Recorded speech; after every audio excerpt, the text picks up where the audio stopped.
titillate the juices. You know what? Woo! Right now. Woo! Woo!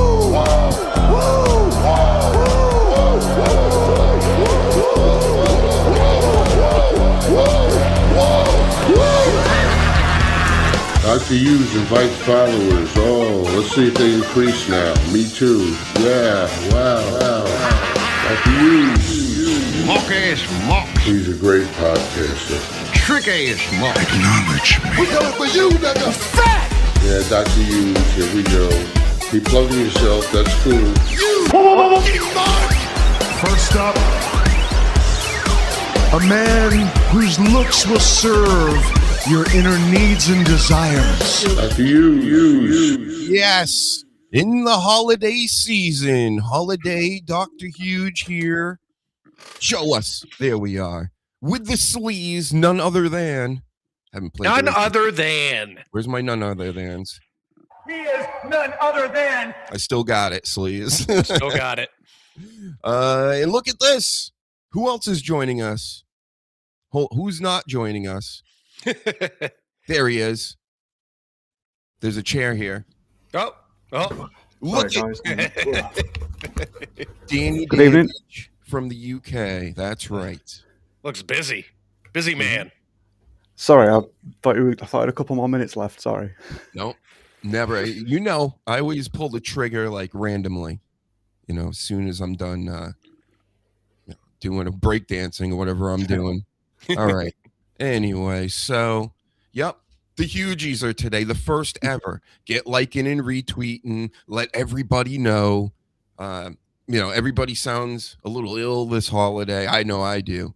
Everybody's coming down with something. I'm trying to watch my football games. They're like everybody's sick.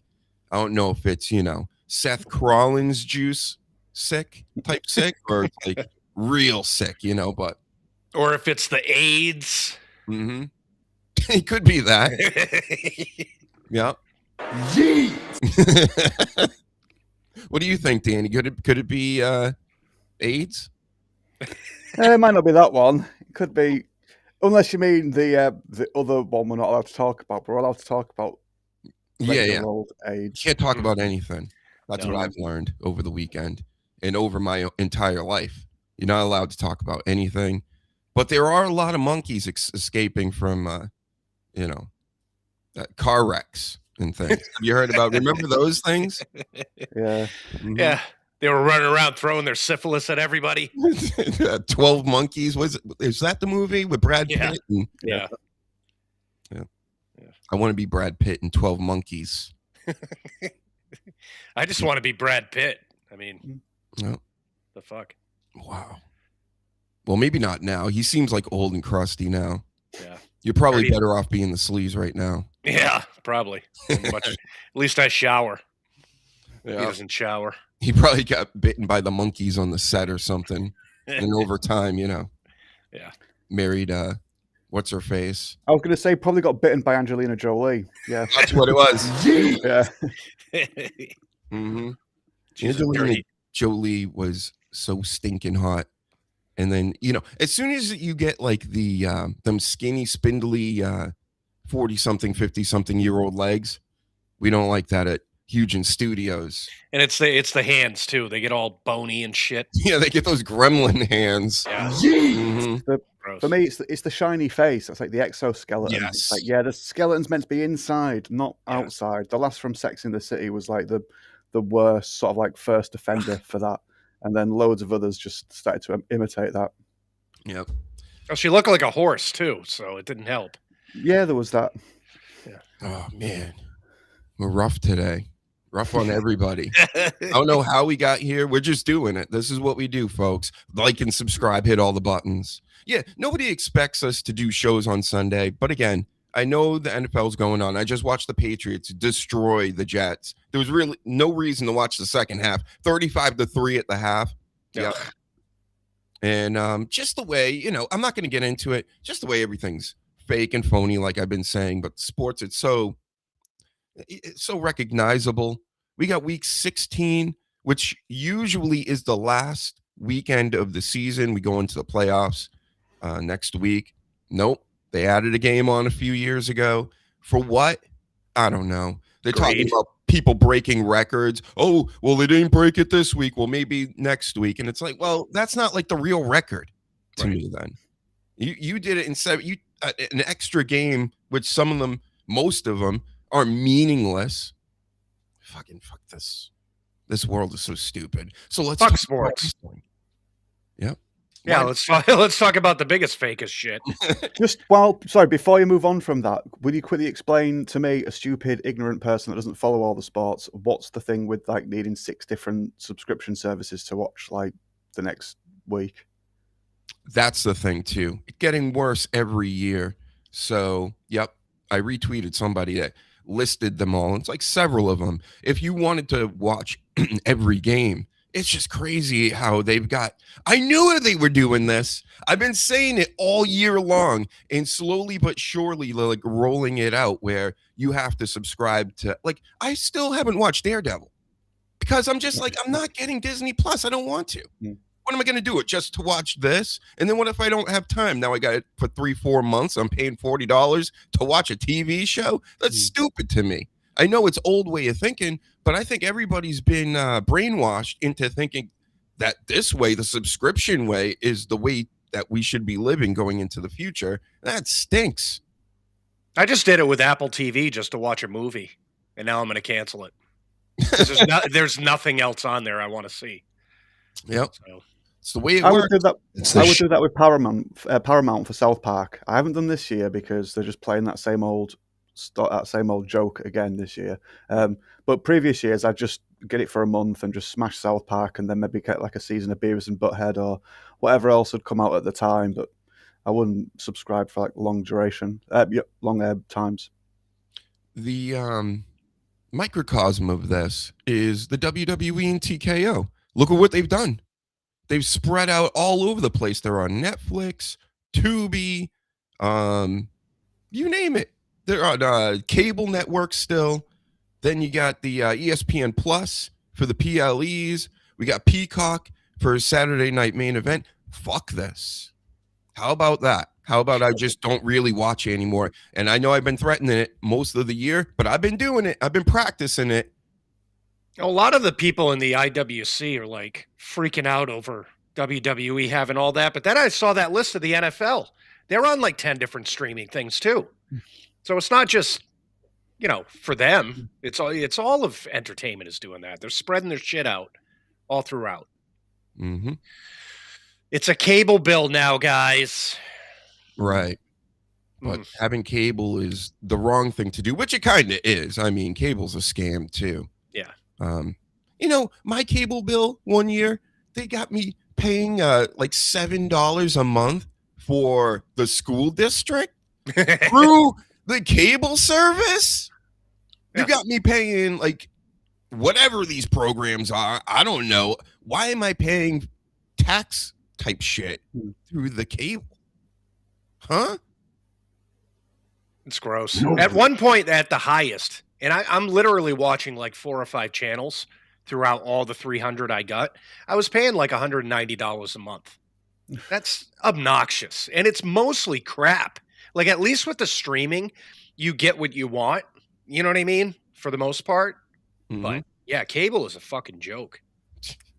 I was saying something similar to someone about Disney. Now, I would not pay for Disney. I've never paid for Disney. I have no interest. But even if it's like £20 or $25 a month now, which I think it is, with adverts, to be fair to them, considering they own like almost everything, that's a fucking bargain. Yeah. But this guy that I was talking to, like, he was one of those that cancelled his subscription because of the whole Jimmy Kimmel thing. And it's like, you didn't think to cancel it like 100, or, because of the previous 100 years of Disney and Hollywood or all the other shit Disney have done, just the Jimmy Kimmel thing. And then he was like, oh yeah, and it's like 20 quid a month now. And I'm like, that's still a bargain because they own like most of Fox, what you wanted to watch. And a lot of the time when I've thought, I haven't got this certain program on DVD, I wonder if it's on streaming. You look and it's like, yeah, it's on fucking Disney. I'll just buy the DVDs instead. And that's what I end up doing. But it is a bargain if you look at it sort of like for how much you get because they own everything. But still, like Doc just said, just fuck them. don't pay it. It is, because I pay for so many, but I get that whole bundle with ESPN, Hulu, and Disney, and it's only $30. And there's a ton of shit. You know what I mean? You, like you said, Danny, there's the Marvel stuff, there's Star Wars, there's all of the football, basketball, fucking anything you want. And then if you go to like Paramount, which has nothing, you're paying like $15 a month just for that. For like not even 1/4 of the fucking catalog that Disney has. And just the other con to it is they can just arbitrarily go, now it's $50 a month. Yeah. And they've done that. Look at like I said, I had Peacock, I had Netflix, and I'm watching, that's $20 roughly. And now you're adding on 30. Yeah. That's like in the WWE. I'm like, yeah, that doesn't compute to me. That tells me it will get back up to 60, like the old days for pay-per-views. If you want to watch this pay-per-view, $60. And then the whole app, they're going to be like, well, it used to be $60 30 years ago and still is. And now you get all this extra stuff. How cool is that? Yeah. It's wicked cool. Yep. Because there will be enough people. I think it got so hot the past few years, TKO business-wise, that they've captured enough kids that next 10, 20 years, it will easily, it could be $100 a month for all this stuff. Just with inflation and everything else. But I'm not paying it. It's just, that's crazy to me to pay these prices in this day and age when we just had it for $10 a month, like the other day with the WWE network. That's why I'm all about like the Disney and the Netflixes buying up these other freaking streamings, because they're going to get all this content. And it's, like I said, the Disney thing where you get all these franchises and all these studios and all that shit. You just get it for $30. I'm sure Netflix, once they finalize the whole Warner Brothers thing, there's going to be a price hike, but I can't imagine it's going to be $50 fucking dollars. It's all Triple H's fault, right, Danny? Yeah, he's to blame for a lot of the WWE side, but these companies need to be careful, because although a lot of folk like play ball and they pay for the subscriptions, they're on the internet and you can get all of what they're. I'm not that I'm condoning this, but everything all these sites have on offer is already at your fingertips, essentially on the internet for the cost of your monthly ISP bill. And these companies want to forget that was ever a thing, but I do think there will be a time where they'll be heavily fucking upset with people just sailing the seas and finding their own versions of stuff, because they just ask for so much. And it's just, like you say, if you have to pick between like 5 or 6 different things and you end up paying for 3 or 4 of them, that's a lot of fucking money. And not everyone's going to have that sort of like disposable income. And the internet will it will win. It always wins. Here's a not so bold prediction for you. AI is going to make it so people are going to start making their own movies and TV shows and everything like that for themselves, and maybe even a community of people. And that will be the new Netflix and all the rest. And they're going to have to figure out a way pretty quickly on how they're going to soak that all in, like how they buy all the IPs and all this stuff. Maybe it will be through that, like control of that. So like nobody can really, they'll have to create totally original content out of the AI instead of using Batman, So I see that coming. Oh yeah, like in 2 years. Just fanfic. It'll just be people's headcanons. It'll just be, what if WWE was in 1999 and Bret Hart was still there and on top? Let's just have like a year's worth of that, and then enough people would really like to know what the company was like at that point, and then that'll be it. They'll just be stuck in that. It'll be AI. It'll be obviously AI, but it's still entertainment. I don't know if it'll be so obvious anymore. I mean, it's pretty good right now. That's why I'm giving it. In 2 years' time, it's going to be sick. Nobody's going to be able to tell the difference in video, never mind the pictures. And then they'll be like, again, like you said, we could take Seth Rollins and put him in the Attitude Era or something, make a whole just running TV show about that. And you don't even have to do anything. You just program in a few things. Yep, he's going to do this week, and he's going to do that week. And next thing you know, the real people are out of business. Yeah. Oh yeah, all the anime companies and stuff like that are doing these movies, I within 10 years, it's just You're gonna throw in, hey, make a movie about fucking a rabbit, and a fucking fox running around and doing shit. Fucking a rabbit. Yeah, fucking a rabbit, and they're gonna go into their computer like that, and it's gonna come out, and animators and all that shit are gonna be out of work. Hasn't Disney just done that whole thing with the animals? I'm sure they've got a film out for the furries. Zootopia. That's the one. Yeah, that's why I thought of the rabbit and the fox. I didn't know if you'd seen it and you were spoiling things for people. No. I was going to say that's quite naughty, but yeah. Well, superhero stuff will just be like, oh, let's just make instead of having to make the comics with like Batman and Deadpool crossovers, people just do their own crossovers, and then they won't need to worry about the companies getting the rights to each other's stuff, or even if it's people within the same company for like anime, for example, you could be like, oh, let's have like a full-time series with like Goku from Dragon Ball and Luffy from One Piece and just other characters, and like let's just have them do stuff, even though like whenever they've done crossovers before, it's just been like the odd one-off, like Christmas time or bank holiday or something. But they're going to struggle unless they sort of like get really clever with them, or not even clever with their entertaining, but just like keep giving people good stuff and not just filler, because that's what a lot of people get upset with, like anime and that. And we've talked at length about comics just like putting so much fluff in everything now. So I think the market's just going to be flooded with AI for a while. And I think although it'll look good, there will be sort of like little tells where people will just eventually be like, I want the human touch again. And it will be craved in longer, maybe like 10, 15, 20 years, but you have to hit rock bottom before you can start building things up again, don't you? Yeah. Well, we talked about that too, even with like owning CDs and shit like that. Like that's coming back in. And another thing with like animation, a lot of like drawn animation is on demand right now instead of these computer generated stuff, where a lot of companies are going back to like drawing, cartoons and movies and everything else. So yeah, I mean everything comes around. People are being shamed out here like crazy, especially in the comic book world. Like if you have anything that looks remotely AI, even on like other logos or just like things that are loosely even affiliated with your stuff, they're like, oh my God, they're using AI. Well, like, a lot of and they need to do it now. And a lot of companies are doing that. They're clamping down on a lot of the AI shit. Like YouTube did it with channels that were generated 100% with AI. They're coming down on shit like that. But they need to do that stuff now before it actually, like you said, in a year or two, really starts to take off, where it gets out of fucking control, where everybody's IPs are out there and all that shit.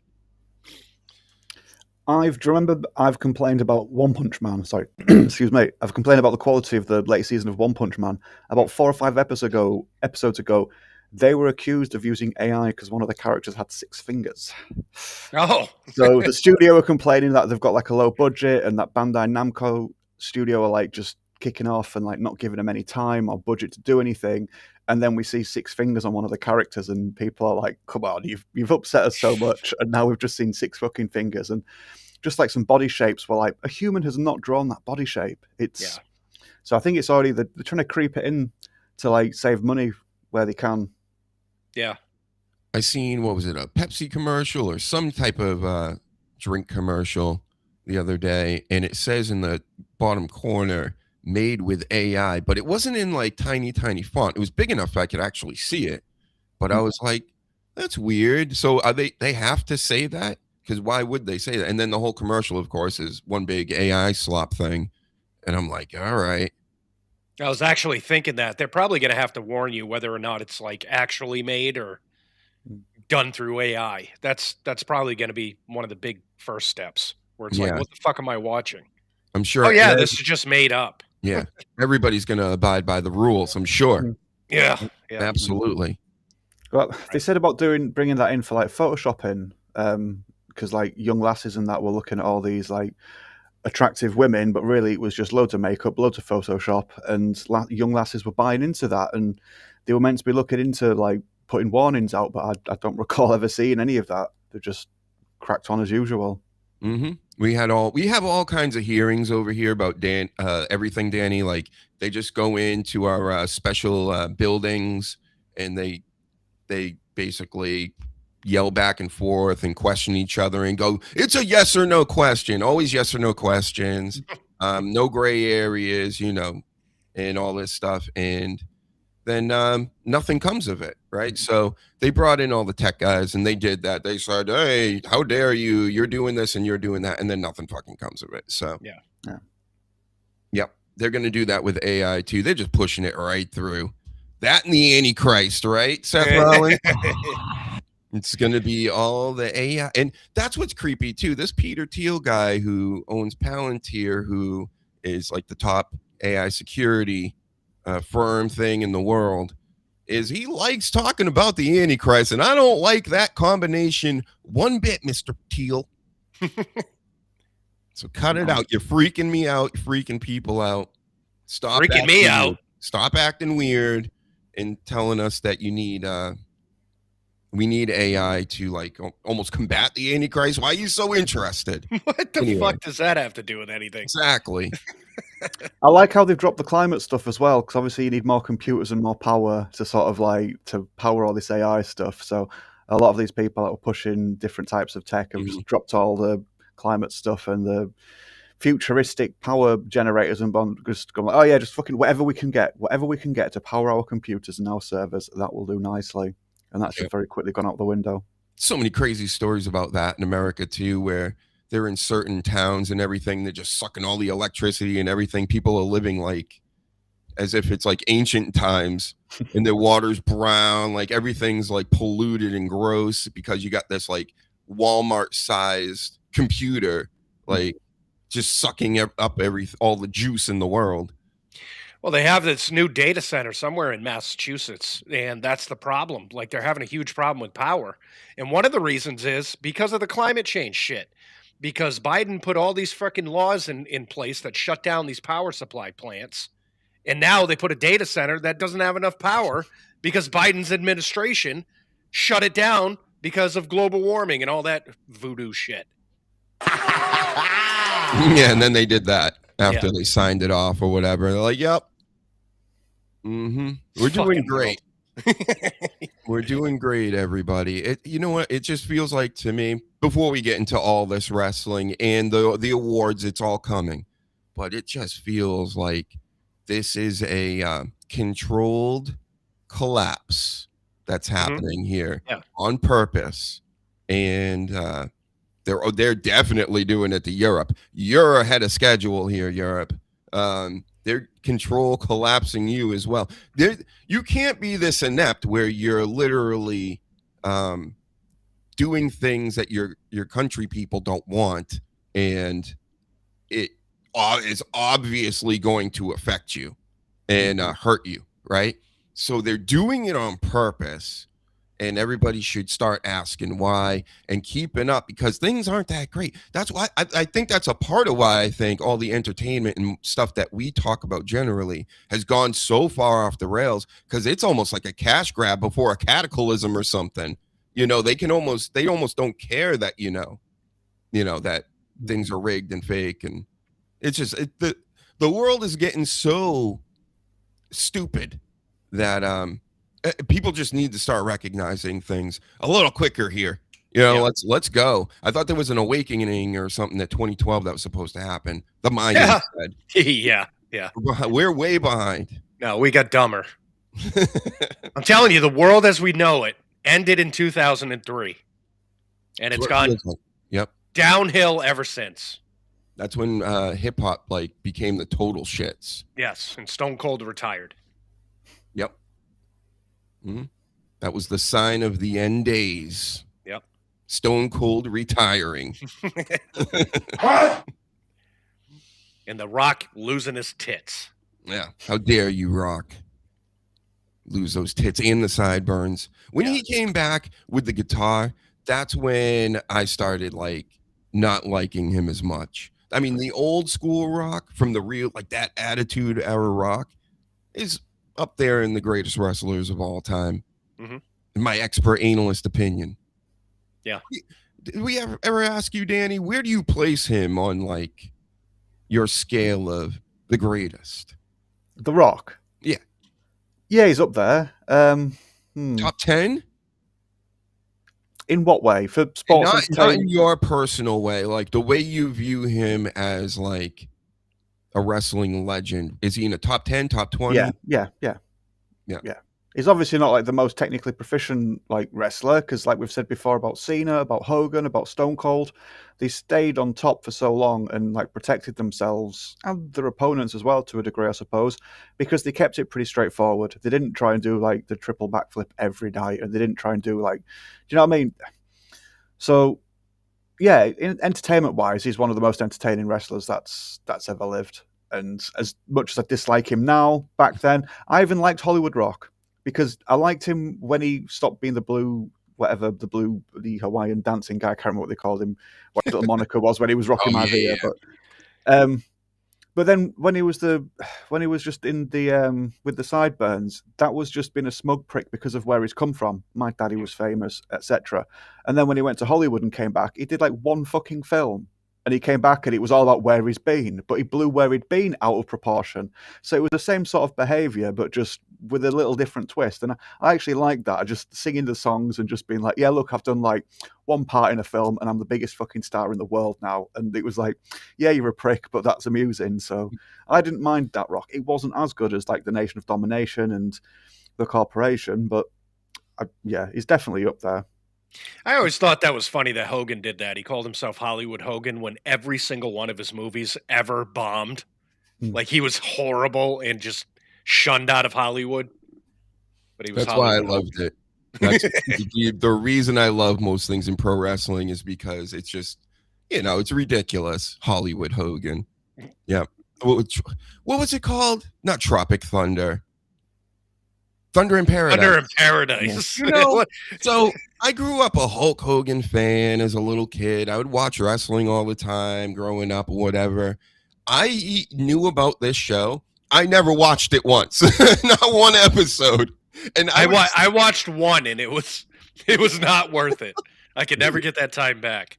That's the funny thing about like, I don't know, just me or kids back then or something. It was just like, as much as I liked Hulk Hogan, and I would see him in the movies. I loved Suburban Commando as a kid. That was a great movie. I mean, as a kid. Watching it now would be a little rough. But what else was he in? Mr. Nanny. No, I didn't watch that one. That was fucking terrible. He was in No Holds Barred. No Holds Barred is the shit. The Rocky one. I can't remember which. Thunder Lips. He was in. That was the only good. That was the only good fucking movie role he ever had. That was it, really, right? Yeah. Can't think of any more movies and Hollywood Hogan. Yep. That's right. That makes sense. In that period, he fit it all in with the WWE, like falling out, and then went to WCW. Was still in those big yellow boots with the red tights when he first got over to WCW. He looked ridiculous, bro. But saying that, if you'd have asked anybody in Hollywood to name a pro wrestler, you would have probably said Hogan. And not just people in Hollywood, but if you'd have gone and asked people just in the street to name a pro wrestler, they'd have probably said Hogan. So although his films were pretty much the shits, he still was a big name. Well, they didn't have everybody doing it back then either. It's not like today where you got Batista, Cena, Rock, even Liv Morgan's doing shit, Rhea Ripley. They're all MJF. I forget that Terry Funk was in Roadhouse. Oh, God, yeah. Yep. It's a great part for him. Go watch it, kids. One of the greatest movies. They redid it. Watch that after. I like the remake. I actually really like I like Conor McGregor in it. He was a dick. Yeah. I'm not saying it's bad, but original. Conor McGregor doesn't top Patrick Swayze, bro. No. Patrick Swayze honestly was one of my favorite actors. Oh, yeah. Yeah. Everything he was in was good. Even when he was like diagnosed with whatever, he had this TV show, I think, on A&E at the time. I can't remember the name or anything. He was just like this revenge detective, and I'm like, I love this. And then, and then of course the show stopped because, R.I.P. Patrick Swayze. I love you, right? Yeah, but he's one of those that anything he was in, it was gold. I was saying that the other night, so we're watching Christmas movies. So we watched The Santa Claus with Tim Allen.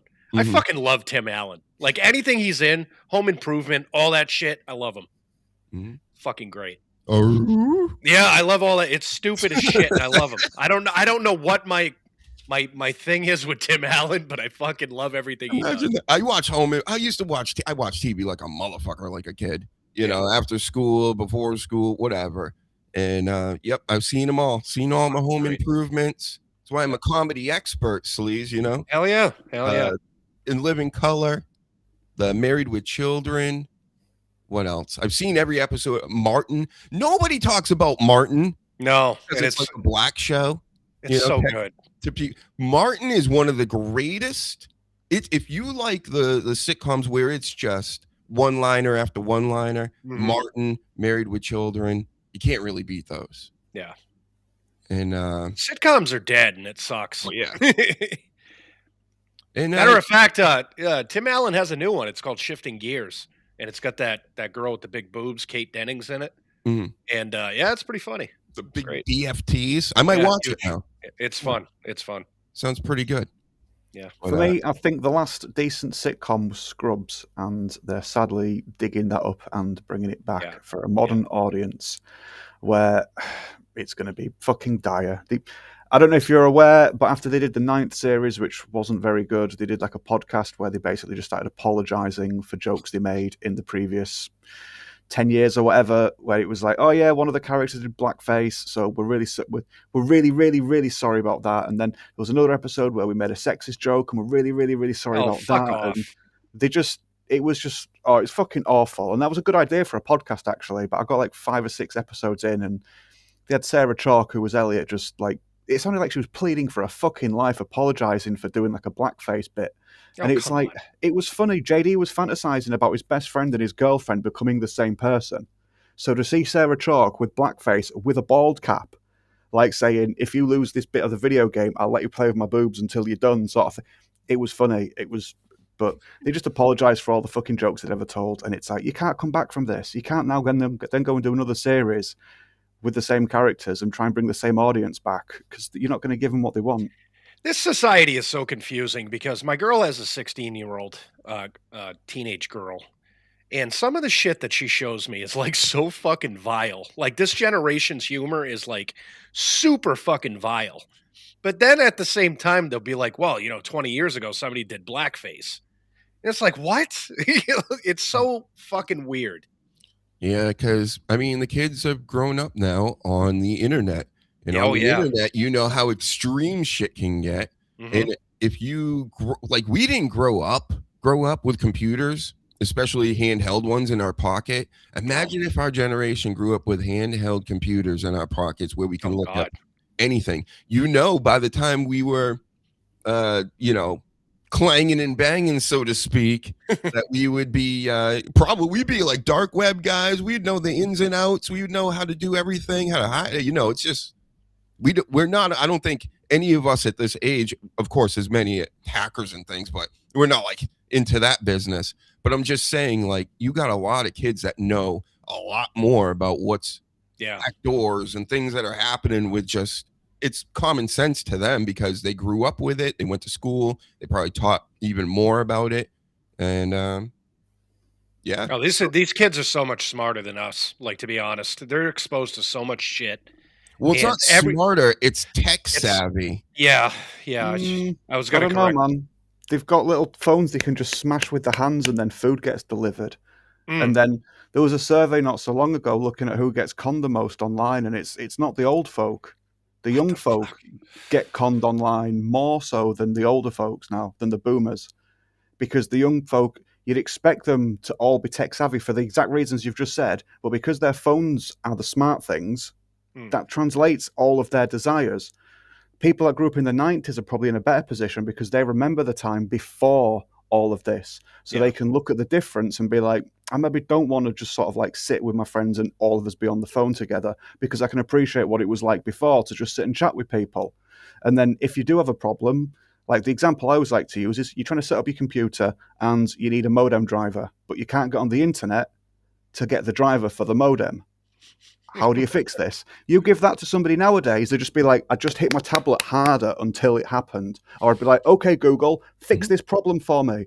Okay, Alexa, wipe my ass for me. And that's sadly where a lot of people are with the tech now. So some people do know more, and there is a lot more tech around, but I don't think it's necessarily the user that has grown Maybe smarter. I'm just it's maybe the I'm just getting phones. dumber. Maybe that's it. Maybe I don't think they're smarter. I'm just getting dumber. There's just more noise, and if Yeah. you don't know what the noise is, it's a bit confusing. But Right. when you know it's just noise, or that's a proper noise you're meant to listen to and pay attention to, then It's idiocracy. That's what we're Yeah. going into. Like, they had all the tech, they could press buttons and get food like shot out at them and whatever, but they were just dumb as fuck, and all they wanted to do was whack off. You know, That's all I want to do. What the fuck? it's somewhere between Idiocracy and Wall-E, if you've seen that, where they've just all really fat on the cinema, the theatre seats with like the popcorn and the drink and the screens in front of them, and they don't have to do anything. They just wheel around and it just all happens for them. Yep.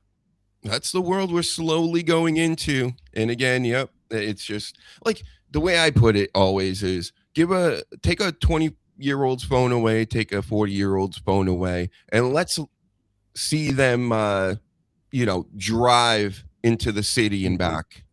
Oh God. That's it. Like, just do that. Can you do that? Like, go to certain spots and then come back? Just have them to wait in line for something for 20 minutes.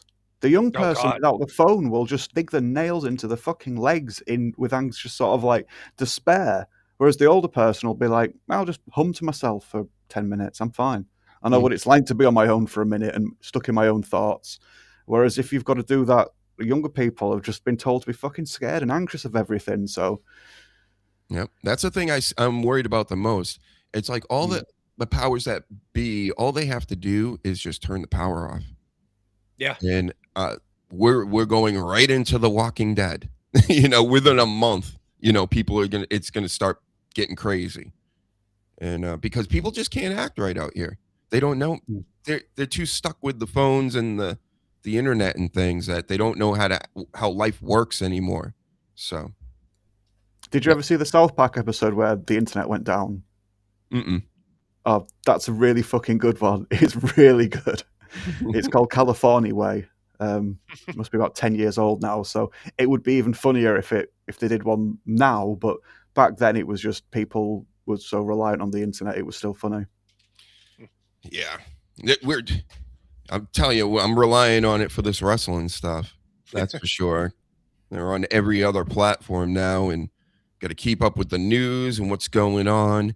We got the HUGEies, everybody. This is the most prestigious award show. Did you know you're at the prestigious award show right now? That's what we've been doing this whole time. Not bullshitting, right? No. Not nothing else. Tell everybody, send us a subscribe, hit the likes, smash the like buttons. That's what the kids say. And then tell everybody else, share the show out, all that stuff. We're on X, we're on YouTube, we're on Kick even right now. Come over to YouTube and hang out with us. We're going to do the most prestigious, most glamorous, most bestest award show right now. Get ready, guys. Hold on. Okay. It's just me. I got to get us into this somehow. Presenting to you at home the HUGEies, the first annual HUGEies, the most amazing day. Everybody witnessed every single this year, and it's just the best time of year. It's the end of the year. We're gonna tell you the nominees of all the categories of anything that really matters for wrestling, and then we're gonna give you the winners. We're gonna celebrate the legend that we can talk about every week or so. And they're cool, and they're great. And if you are also doing great, like and subscribe. The HUGEies is brought to you by Pfizer. Let me slow it out here. The music. The HUGEies is brought to you by Man Wipes. Blue Chew and Tacoma boots, right, Eric Bischoff? Yeah. Yep. Trojan condoms. I always eat Blue Chews for dinner while I only wear Tacoma boots. Eric Bischoff. Right. Yep. So, first. I'm hard right now. Sorry. Everybody is. They're so ready for this. The first category in the HUGEies is funniest moment. Now, the 3 funniest moments that stuck out to me, it was tough. You know, I could have, here's an honorable mention. I'm not going to do this a lot tonight, but this is an honorable mention. No, Damian Priest's funny face when Drew McIntyre beat him up. He kept this face on him for a good minute. He's brought it back as well, I think, because the people like it. So shout out to you, Damian Priest, who's taking on Aleister Black in a 3-hour fucking SmackDown next week. But how many times are they gonna wrestle? Holy shit! Listen, they got to get this feud out of the way, whatever it is. The same thing with Drew McIntyre and Cody Rhodes. Like, what is that? I guess it just stinks. You know, all this stuff stinks. But funniest moment, number 1 nominee, the Brock Lesnar fall. Remember that a few weeks ago? He comes out, he does the song, as soon as the explosions go off, he does his little, kick and stomp thing. And as soon as he's about to do it, he rolls backwards because he slips on baby oils. Diddy oils. That was Diddy great. oils. Then my second pick of the year, and this is a conglomerate of different moments, but it's R-Truth during the Cena heel turn, babyface turn, that whole storyline. That was peak R-Truth. I think he even left the company and came back in the middle of that, or before or after or something. It's good stuff there. And then the last one, Brock Lesnar splitting his pants. Again, Brock Lesnar nominated 2 times. Shout out to you. You're the Beast, right? Where's the Beast? Split his whole pants doing something in the ring, so his whole ass and everything's hanging out. Tighty whities, all that. And the winner of the funniest HUGEie award goes to Brock Lesnar for falling. Where are you, Brock Lesnar? Where are you, Brock Lesnar? I don't know where he is. I don't think, could he be with us tonight? Yes, he could. There he is. He could, yes. There he is. Brock Lesnar. There he is. For your funniest moment of 2025 in all the pro wrestling. Look at the way Paul Heyman's even looking at him like, what the fuck? Like, we didn't plan this. I didn't advocate this. But at least it's having fun. Yeah. Ass up in the air. Still holding his hat, though. Got to give it to him. He won't let go of that fucking hat. Even the still picture of it's great. Oh, so Beast incarnate in the background. And then don't forget, Brock Lesnar actually had a trifecta. When he came back, split his pants. He got into the thing with R-Truth, and it was the fucking worst promo. He's really made an impact on his return. He brought the old Vince style back, like some real funny stuff this year. Keep it up. The bad promos, I'll take it. Like I said, I like all this stuff. Yeah. So, yep. Keep falling, splitting your pants. Again, Brock, you're amazing. It was almost like every other time he was on TV, he fucked up. So, it was great. I'm crying. Thank you. So emotional over the HUGEies. They gotta send me like a couple $1,000, and then I'll send you trophies. I think that's how it works. Yeah. We'll have them next year when the budget's better. And then we have biggest pop of the year, and the biggest pops nominees. AJ Lee when she returned. Everybody loves AJ Lee. Then we have not Danny.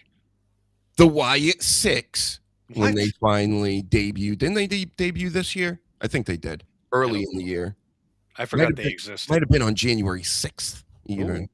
Ooh. That holiday. They stayed on TV for ages, didn't they? And they didn't do any of the PLEs. And it must have been like 6 months. They knew that it was not the best sort of like thing visually, but yeah.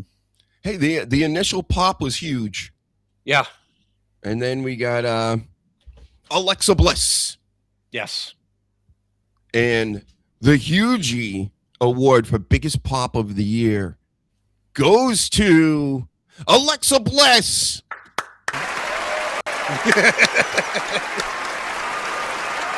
Wow, Alexa Bliss, first HUGEie. Congratulations to you. You know, yeah, I mean, of course you're going to win the award. You've been down with the HUGEnverse since day one with Ish. Yeah. Since you hung out with me and the sleaze in the elevator for 30 seconds. You're welcome. Thank you for all your hard work over the years, having babies and coming back. Mm-hmm.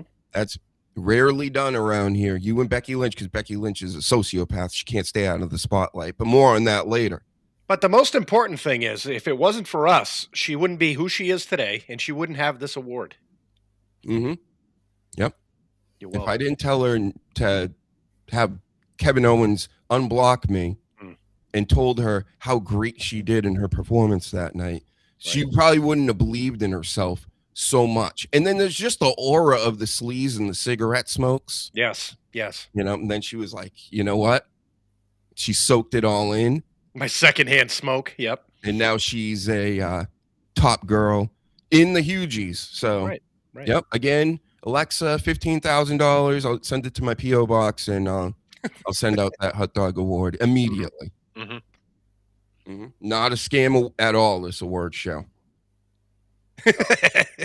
Next up, best announcer of the year 2025.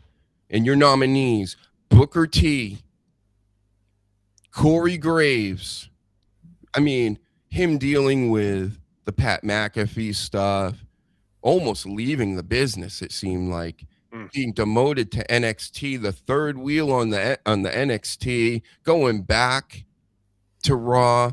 He handled himself very professionally. I understand this Pat McAfee is very, very aggravating and obnoxious and stupid and not good for our pro wrestling.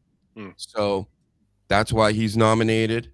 And then we have Wade Barrett from the Nexus. Every time I try to think of Wade Barrett's name, I only think Nexus, and then I'm like, damn it, come on, old. You know? So your best announcer of the year 2025 AD, Booker T. Come on down, Booker T. Where are you? Oh, yeah, man. I mean, he's got a catchphrase. I think Stephanie Vacker helped him get over the hump here. Right. To me, Wade Barrett, great year. Corey Graves, struggled year. But I think Booker T pulled it away from Corey Graves because he was kind of beefing with Pat McAfee. And I like that. So, Booker T, your first HUGEie, amazing. Same thing with Alexa Bliss. I didn't even show her. Look at her. Look how that's when she got her biggest pop ever at WrestleMania this year. The goddess. Thank you. Yep. Well, let's not forget about Booker T as well. Yes. So I'm disappointed. I thought it was going to be Pat McAfee. Fuck out of here. Another reason why I like Booker T. You know how many times he's been bumped into and has rolled around on the ground when people are getting thrown about the announce table? He's the best at it. He's always tucking and rolling, and he's a part of the action still, so they can really land on him. He wants to be, though, doesn't he? If you'd retired, you'd be like, I don't want to take a couple of bumps, but nothing too big, and I don't need to have like a full match. But if you're just hanging around the action and you occasionally get knocked into, then it's a nice little way of just like scratching that itch. It's just it's so funny looking because he goes, does the Brock Lesnar thing sometimes, and he's got the headset on, it's all wired. It looks ridiculous. So shout out to you, Booker T. Keep bringing in all the good wrestlers and stuff. We know you're the best coach over at LFG as well. Yes. That will be for next year's, when we add to this after you guys start sending in your $15,000 for your awards. Thank you. Next, One of them's got to send Well, it. first of all, do you guys disagree with any of these? This is best announcer. Best announcer should have been Pat McAfee. Really? No.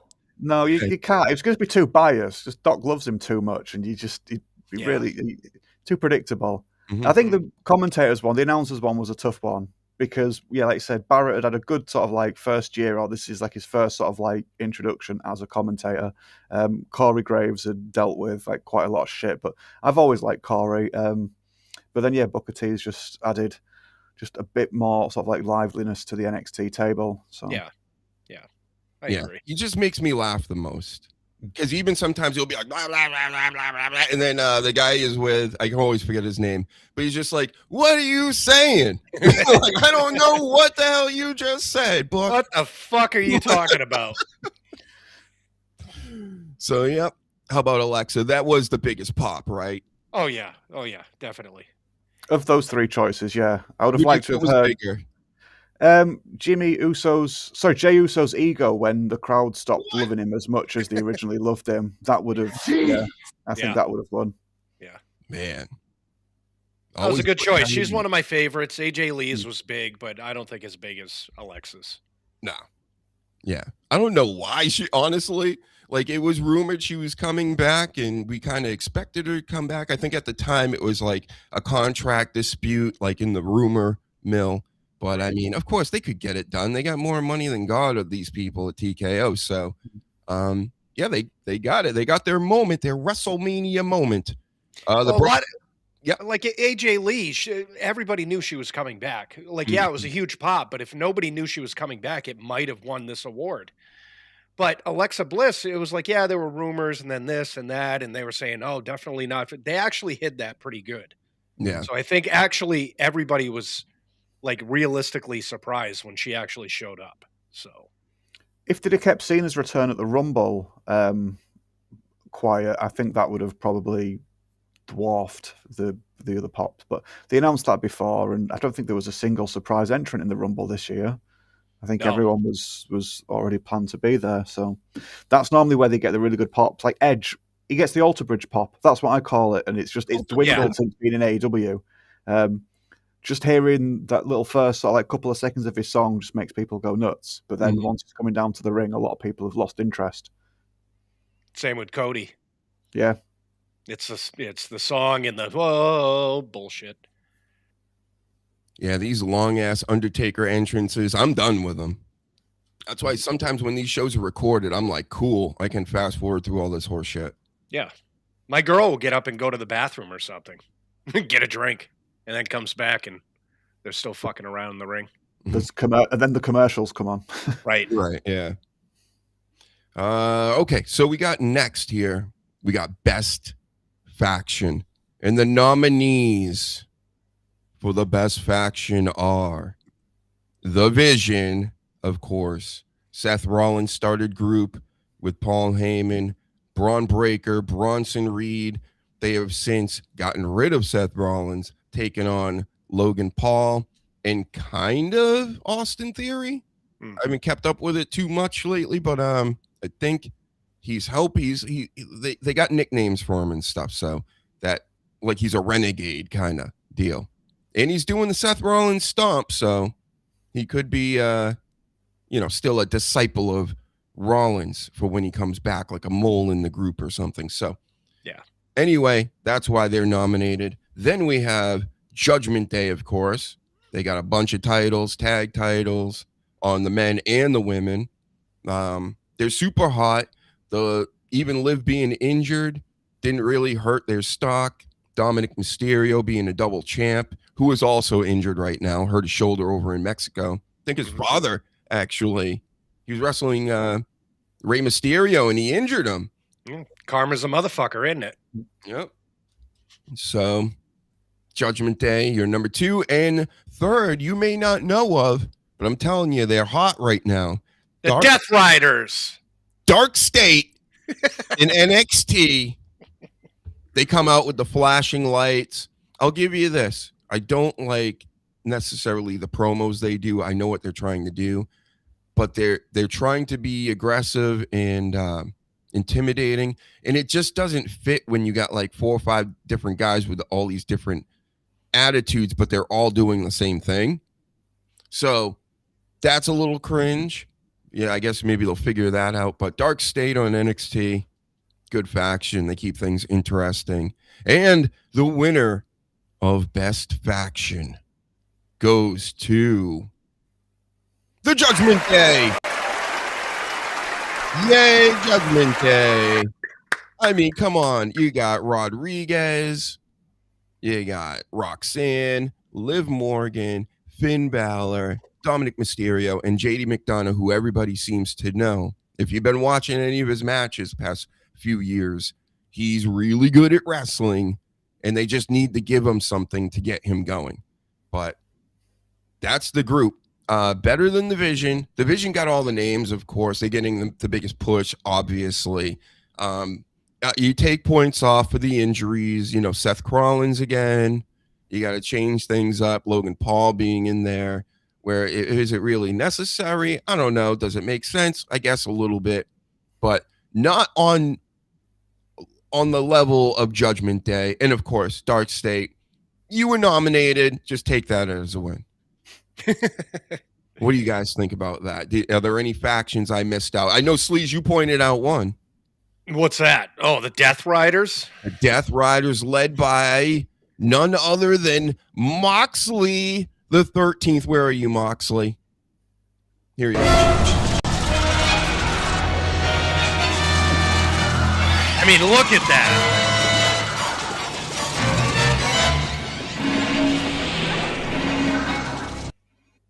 All right. Yep. Can I do a little side note, considering you put that fucking guy on the screen? Do you realize they had, first off, a pay-per-view, I guess, yesterday? Because nobody else did. I learned that writing this show a few hours ago. Right. And then John Moxley turned babyface?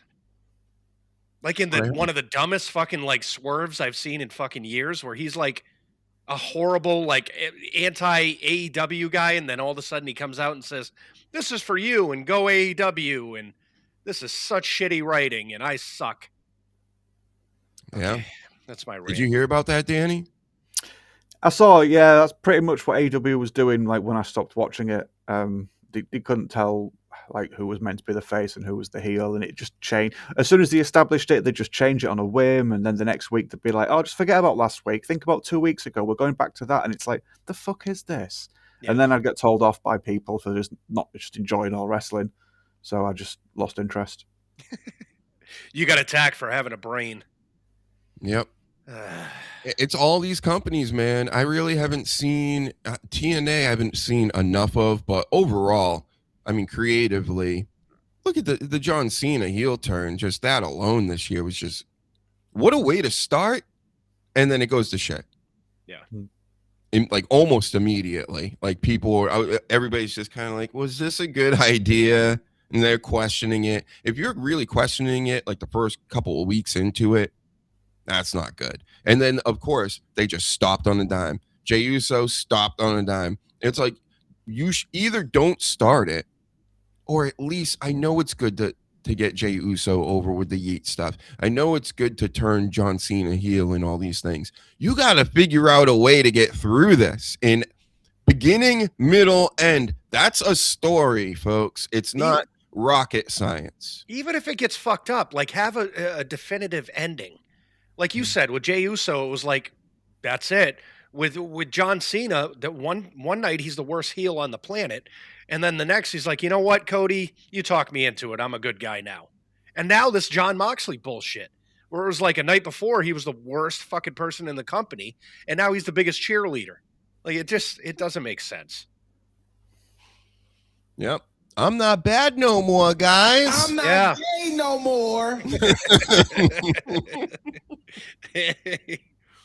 Yep, that's what Mox went in the ring and basically just told us all. Yeah. Like, oh, not no more. Okay, got it. We remember you killing all those campers. All right, buddy? Can't get that by us. Especially in the sleeping bag ones. Yes. Yep. Where he just picks them up and bangs them against the trees. Mm-hmm. Got those. Right, moving on. We got some more categories, everybody. This HUGEies is very glamorous, very elaborate. all that the big fancy words. Right. Rookie of the year, and this is where I'm going to let everybody know things are starting to become a little more female around here. Oh, what's going on? Right? I'm not gay no more. We're getting the wrestling seemed to be, this was like the real year of the female. They even had an evolution this year. Yeah. Remember that? I think in history, this is probably the best year in women's wrestling. Mm-hmm. Like across all boards. Yep. Like I say, Triple H is sat in that living room at home with 4 lasses. Yeah. And he's just that this is why he's just getting henpecked, and hey, that's fine. This is why he's going this way. Mm-hmm. Yep. So, rookie of the year. I don't want to give it away, but it's 3 females. That's why I brought this up. We have Roxanne Perez. We have Stephanie Vacker. And of course, we have Julia, who is recently the U.S. champ and everybody loves.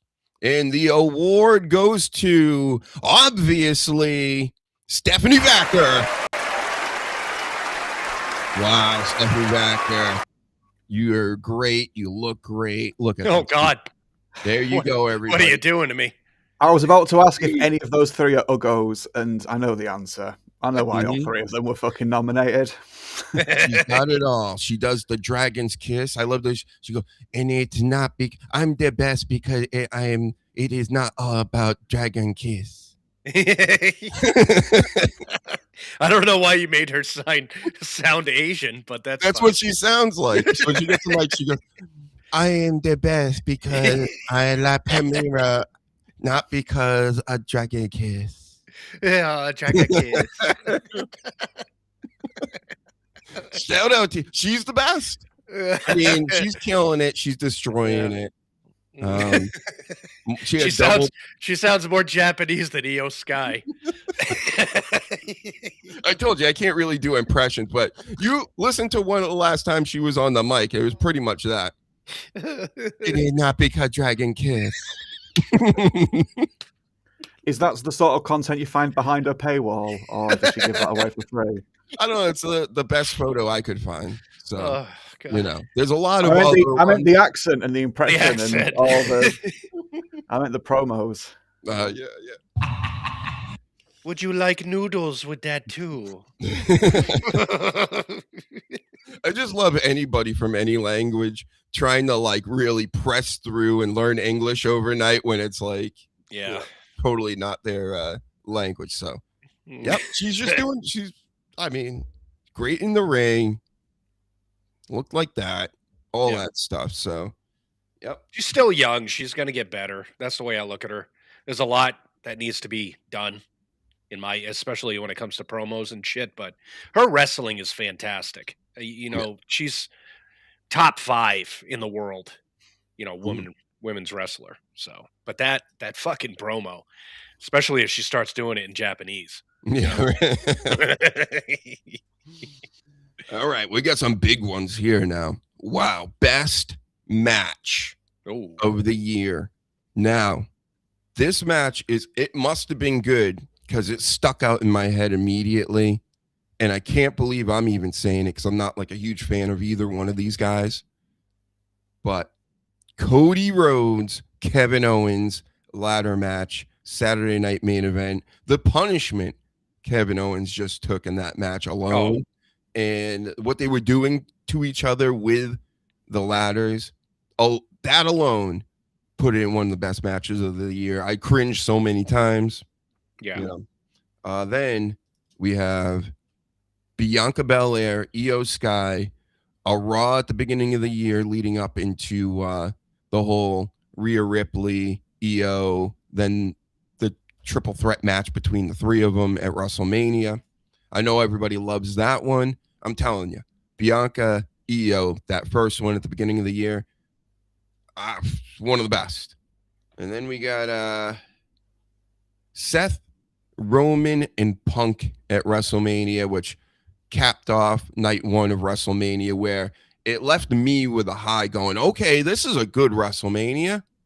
Like the first several hours before that, but this main event match took it over the finish line for me. I was like, all right, now if night 2 can even compete with this night, we're talking a great WrestleMania.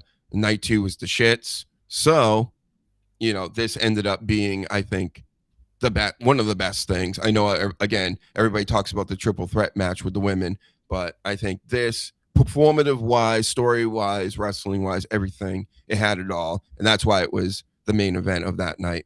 But the winner goes to, out of those 3, this was tough, but I'm giving it to Bianca Belair and Io Sky. Let's go. That's right. Now, why? Why would I give it to Bianca Belair and Io Sky? Out of all the best matches of the year, this was just a random Raw in the middle of nothing. I'm sitting there. I go, okay, this should be good, right? I smell a banger coming up, and then it was. Yeah, it was fucking ridiculous. They hit everything. Everything they were doing was smooth, fluid, looked real. They jumping out of rings, high risk maneuvers. Bianca with her strength, Io with the high flying, and the way that they worked together. It was just 5-star Meltzer all over it. That's the best match of the year, in my opinion. Of course, I left out Sammy and KO. I think that was at Elimination Chamber, the unsanctioned match. Listen, I don't remember it. I know they really beat each other up, kind of like Cody and all that, but the Cody and KO just was, it seemed better. There were more cringe moments overall, and that's what made it memorable to me. But this match, go watch it if you haven't. That's the one. I don't even know. It's the beginning of the year this year. But, man, I haven't seen a better match all year long.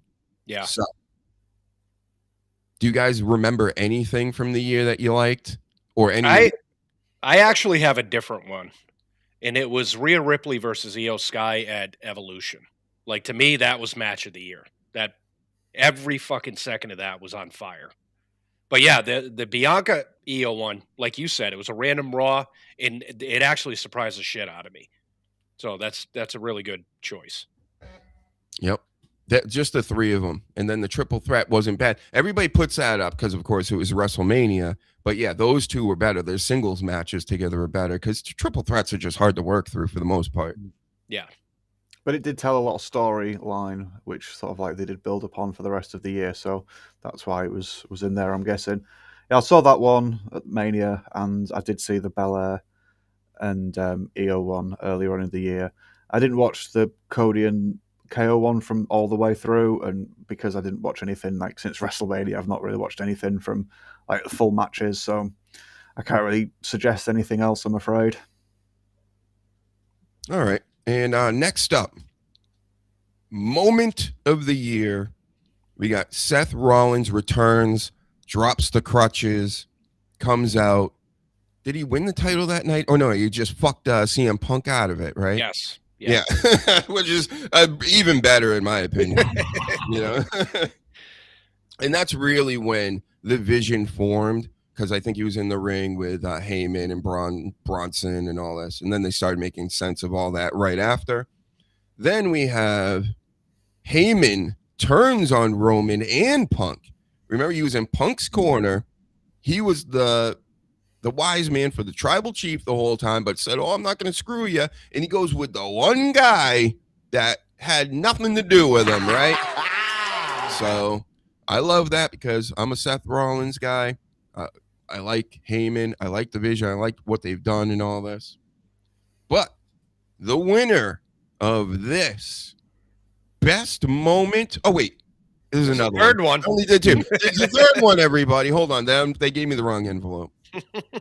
All right. This one, third moment, Cena heel turn, which was that at Elimination Chamber? Elimination Chamber, yeah. Yep. And he kicks Cody Rhodes between the legs, does whatever The Rock wants him to do, whatever this thing was, right? And and that was it. So, out of those 3, the best moment of the year is John Cena, heel turn, of course. Wow. This WWE can really start a storyline, bro. So John Cena, shout out to you. Your last year, you still get a HUGEie. I mean, he's padding his stats at this point. Mm-hmm. That's a tough one too, because all of these you didn't see coming. You know what I mean? Like every single one of them. But the Cena one you really didn't see coming. Yep. So they had to win. I would have picked his title win, to be honest. I thought that was a more monumental sort of like scenario of beating Flair's record. And the execution of his heel turn was a bit shitty, which we said at the time, with just The Rock just making it even messier than it needed to be. But yeah, it was still a good moment, and obviously him turning at all was just like a shock to a lot of people, just like when Hogan turned, which was kind of like what they paralleled, I guess. But yeah, I would have gone for the actual title win itself. I actually like his Intercontinental title win better than his regular title win. Like the regular title win is like, in my mind, almost non-existent. Like I know he's got the 17 and he beat Flair, but it was like Cody Rhodes. You know what? It's anybody that gets near Cody Rhodes is almost like they're out of the business to me. Like Drew McIntyre right now, because nobody's getting over on Cody Rhodes. You know what I mean? And what are they going to do? Give him Roman Reigns again? That's fucking stinks. He's boring. Cody Rhodes is boring. It's the shits. So when he comes out there and does the what do we want to talk about? And even when he gets amped up and go fuck yourself. Even that sounds phony. It's it's not genuine whatsoever. And even recently he's been that over the top like fuck you Cody, and it's still I'm not 100% behind it. Because it just seems like he's acting. He's going to people's houses, really? Cody Rhodes. What, in a suit? Yeah. Come on. Just silly. Just unbelievable. And the quarterback one, and he does the Ace Ventura like head movements. You know, like he's the coolest fucking guy in the room. It's just everything about it's cringe. I get it. He's probably a nice guy and all this stuff, and he's working hard, right? He's doing all the dates. He's signing all the autographs. He's kissing all the babies and hugging all the fat girls, as Batista says. But you know, for me, he's a major negative. Yeah, but back in the day, we said the same shit about Cena because he was that blue chip fucking happy-go-lucky good guy that, you know, did all the Make-A-Wish, and it made everybody sick. Mm-hmm. And that's what's happening with Cody. At least Cena's realistic. You know, at least you believe the shit that he was saying. Right. Cody, I don't believe a fucking word he's saying. Yep. Never will, really. I mean, what is he going to do? Change the whole way he speaks and everything? It's just not going to happen. No. So this is what we got. And he's been the top guy for years, so why would they change it? Yeah. It's just, wow. I don't know, guys. I get it if you're a young person, you're like into Cody Rhodes or whatever. But if you're like my age or the Sleaze's age here and stuff, and it's like, what? No. It's a little weird to me. You know? That's why they hated The Rock in the beginning when he was Rocky Maivia. He was too good. You know, he was a goody two-shoe, bouncing around the ring, smiling, and everyone quickly hated that shit. All right, we got 3 more. We'll go quick here. Best promotion, and it boils down to TNA, NXT, and WWE Raw. I'm doing this by show, like show promotion, right? So I know that these are all WWE companies pretty much now. But out of these 3, and I can't speak for AEW and all these other NWA and whatever else is out here, Evolve and stuff. SmackDown I can speak of. That sucked this year overall. They had their times and things. This was tough because I really liked NXT, especially this year. We got the growth of Saul Ruka, Javon Evans, Obafemi, who else? God, JC Jane, Ethan Page, Ricky Saints. They're heavy. Yeah. Yep. Blake Monroe. Mm-hmm. God, they really went at it this year and brought in a lot of good talent. Dark State, like I brought up before, was nominated as a faction in there. But it's hard to beat the A show. And Raw did have its the shits this year. It's the shits. Definitely had a lot of clunkers and ones you could miss and you really didn't need to see. But for the most part, there was at least 1 or 2 shows a month that were solid all the way through. 2.5 hours, just everything was pretty much hitting. And the matches were good. The in-between segments, the vignettes. I want them to do more with that stuff, old school wrestling style. Matches can stay the same, of course. But Monday Night Raw, come on down and get your HUGEie Award. Thank you. Yep. Who's accepting it on their behalf? Sleeves want to accept it for them? Yes, I would like to thank Jesus, our Lord and Savior. Of course. All my sponsors. Man Wipes, Blue Chews. I'd like to thank all the women who actually carried the show. Thank you. Yep. Yeah, we can pretty much give it to the ladies out here. They really did carry the show. We did have Seth Rollins as well. I know nobody cares about Seth Rollins, and they don't really see him as an A player, a lot of people, but he is amazing on the mic. He scorched CM Punk many times this year, and I loved it. And yeah, it's pretty much Seth Rollins and Asuka and Charlotte and even Nia Jax, who, if we had a most improved category, she's in it. So yeah, the girls in the Judgment Day. I mean, even Roxanne and Raquel there have been fucking fantastic. Yep, all Liv year Morgan, long, before and after.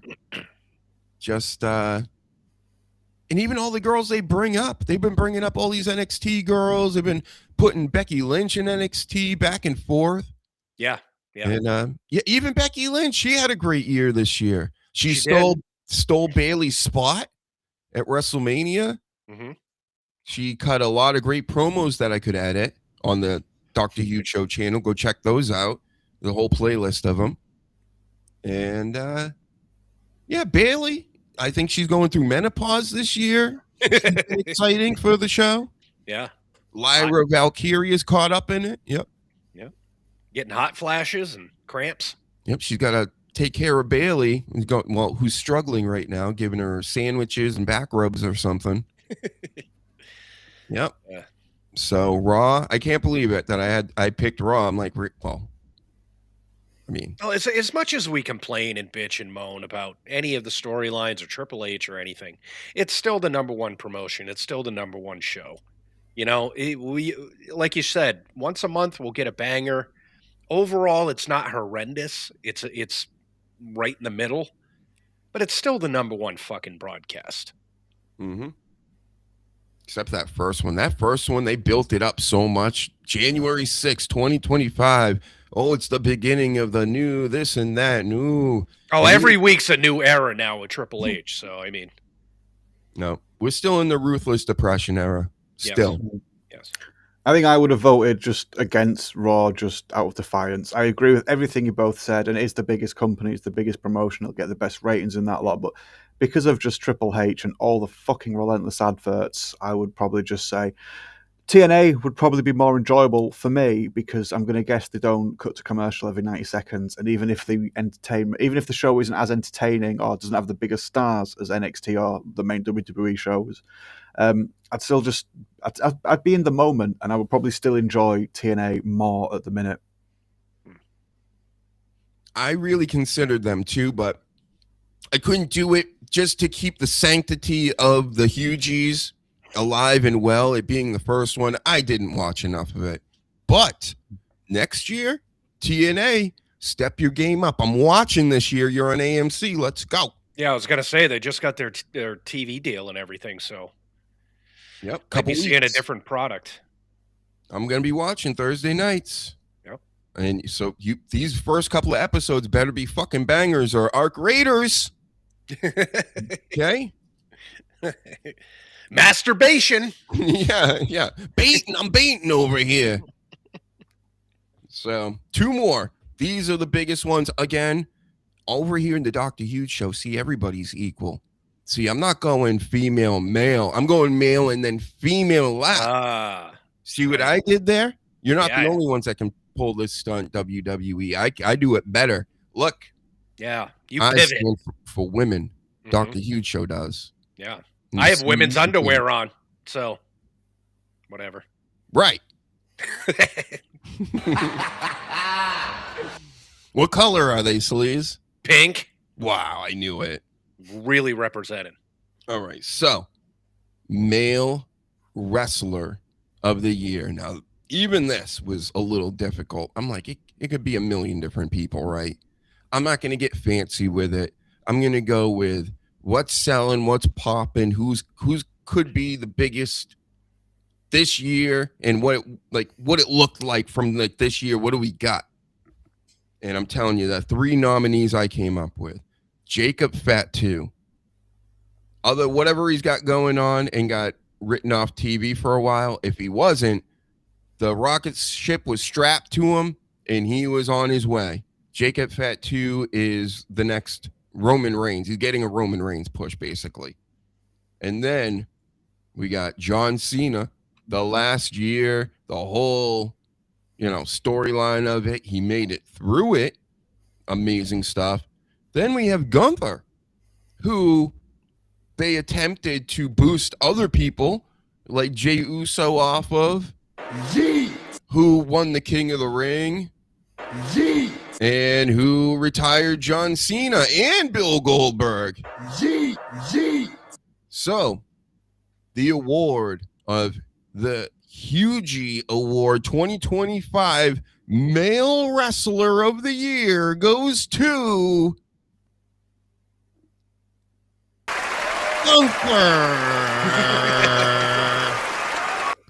That's right. I wish Jess was here for this one. Yeah, she'd love it. She'd be vomiting right now. Yeah, she would have left. So, yep. Danny agrees, right? You must agree with Gunther, right?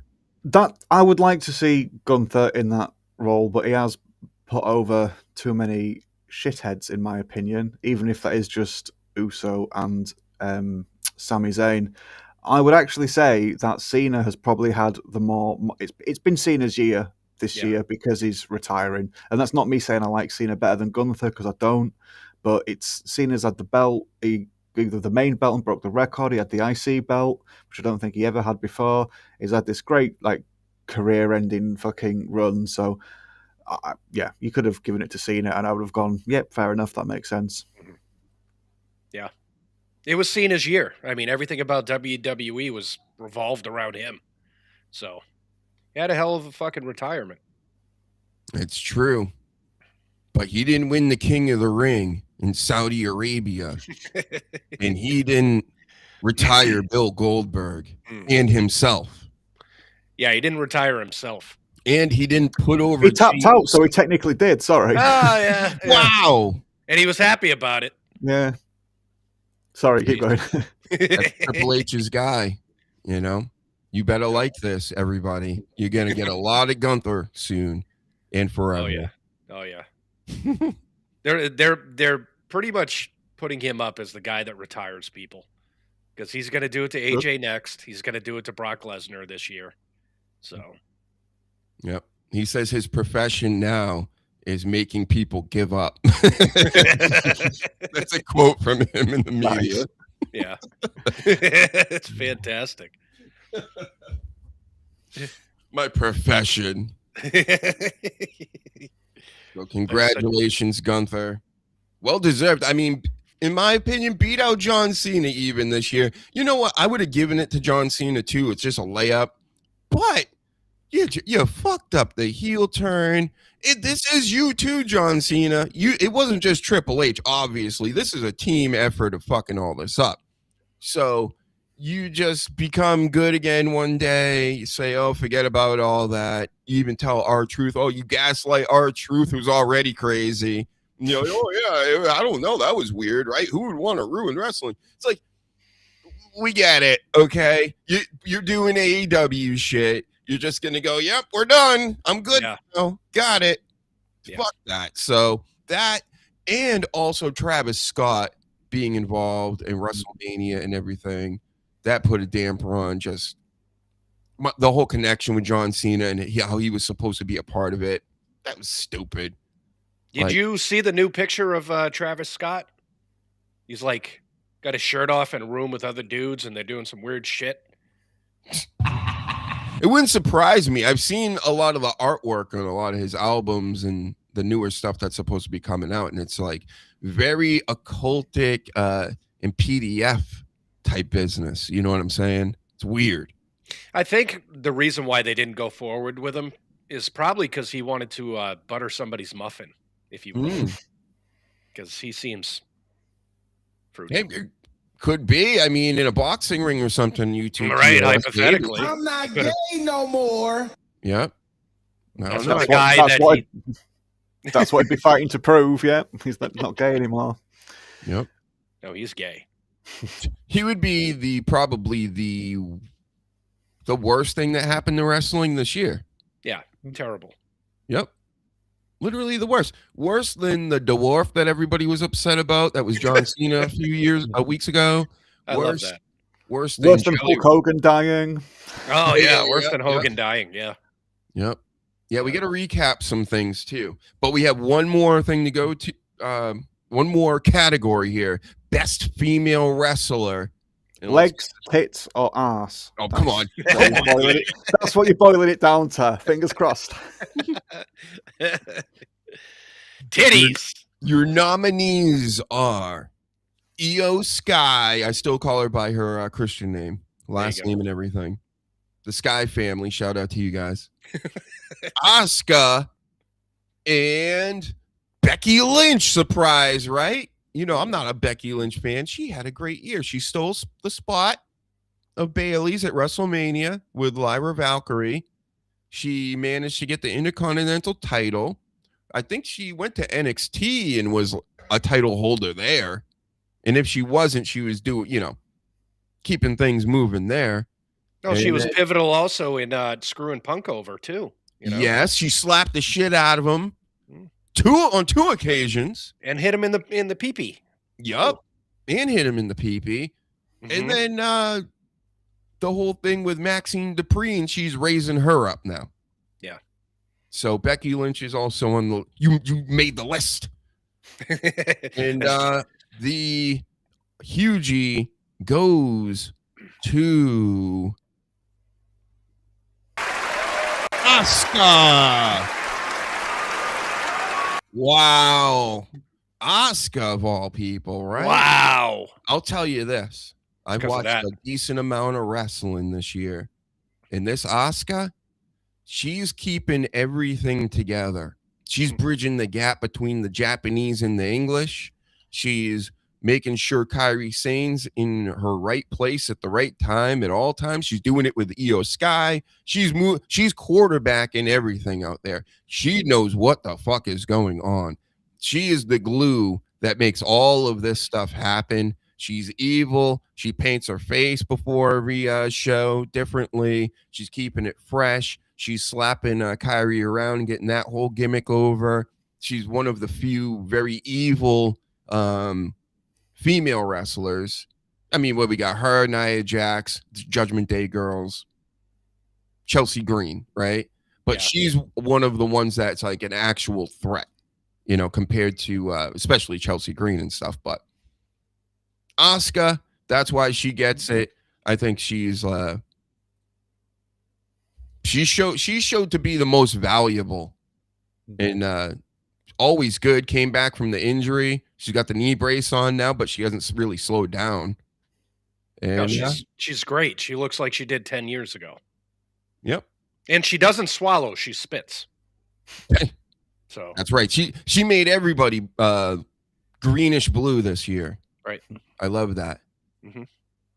Make hair look like Shrushy. And then I make bitches look like a tree hook. She's also teaching Stephanie. She's also teaching Stephanie Vacker English. They go to the same linguist teacher there. Yep. I don't see do Asuka's double kiss. Double Don't kiss. ever talk over Stephanie Vacker. I've got this about double kiss.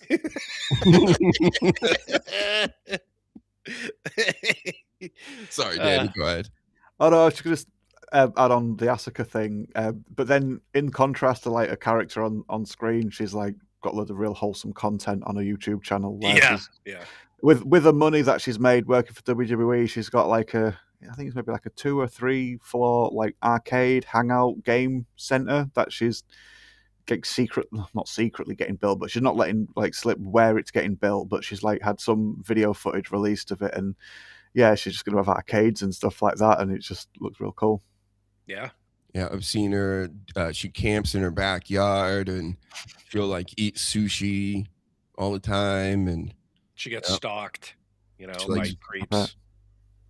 That's right. Yeah, she had that problem this year too. Yeah. Right. Yeah, I didn't know that.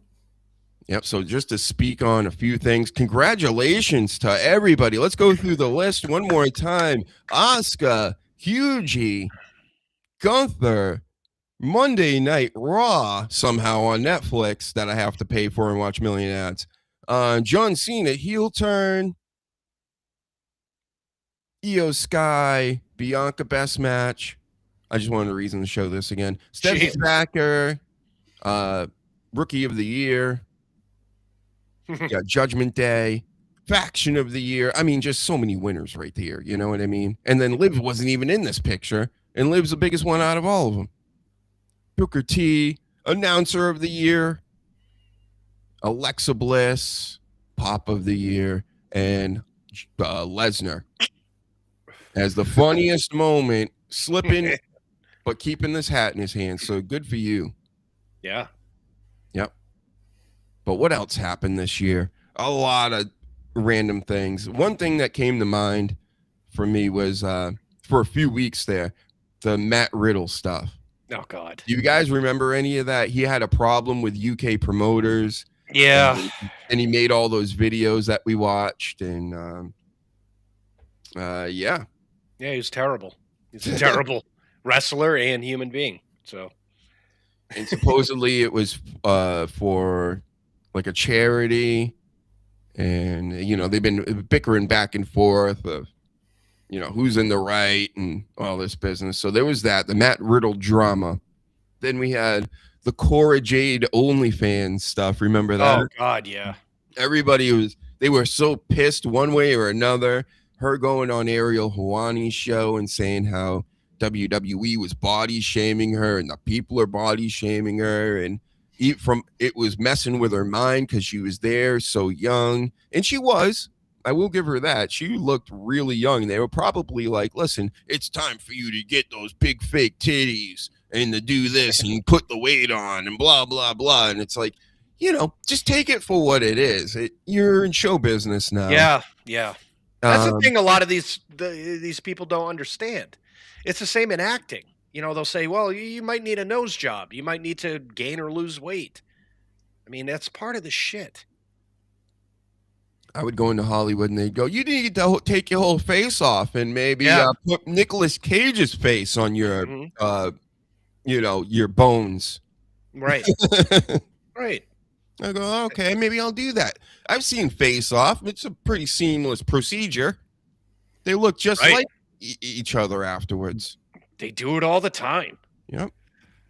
And you have a better OnlyFans than anybody. Yeah, he does. I don't know. Cora Jade's pretty good. And who's the other one? Who's my favorite?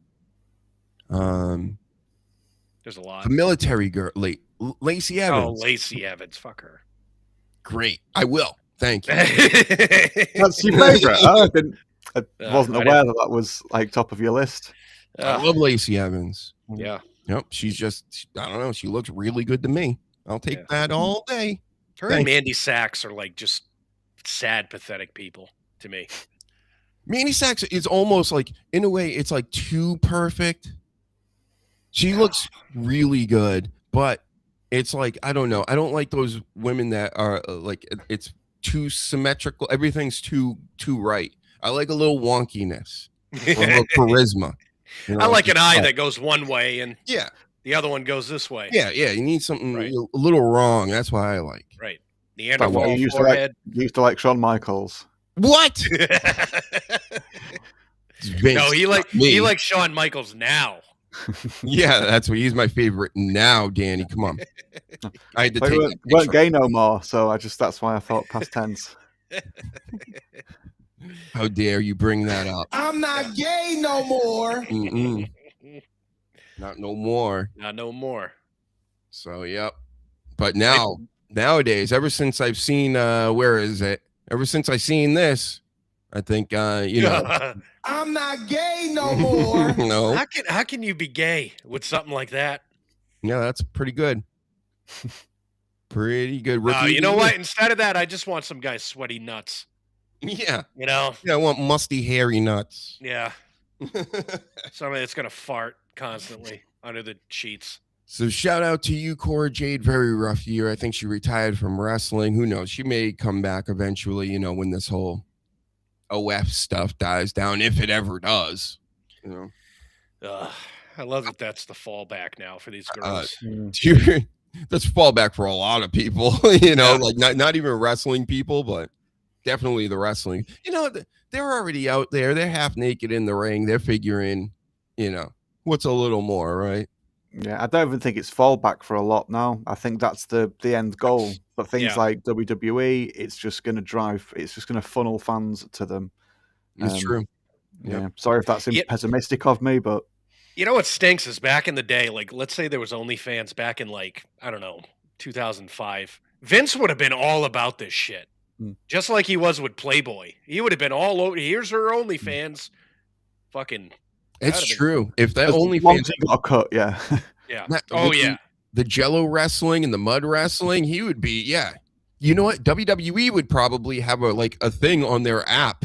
Yeah. On their own app would be like, yeah, and here's all the hottest chicks we got.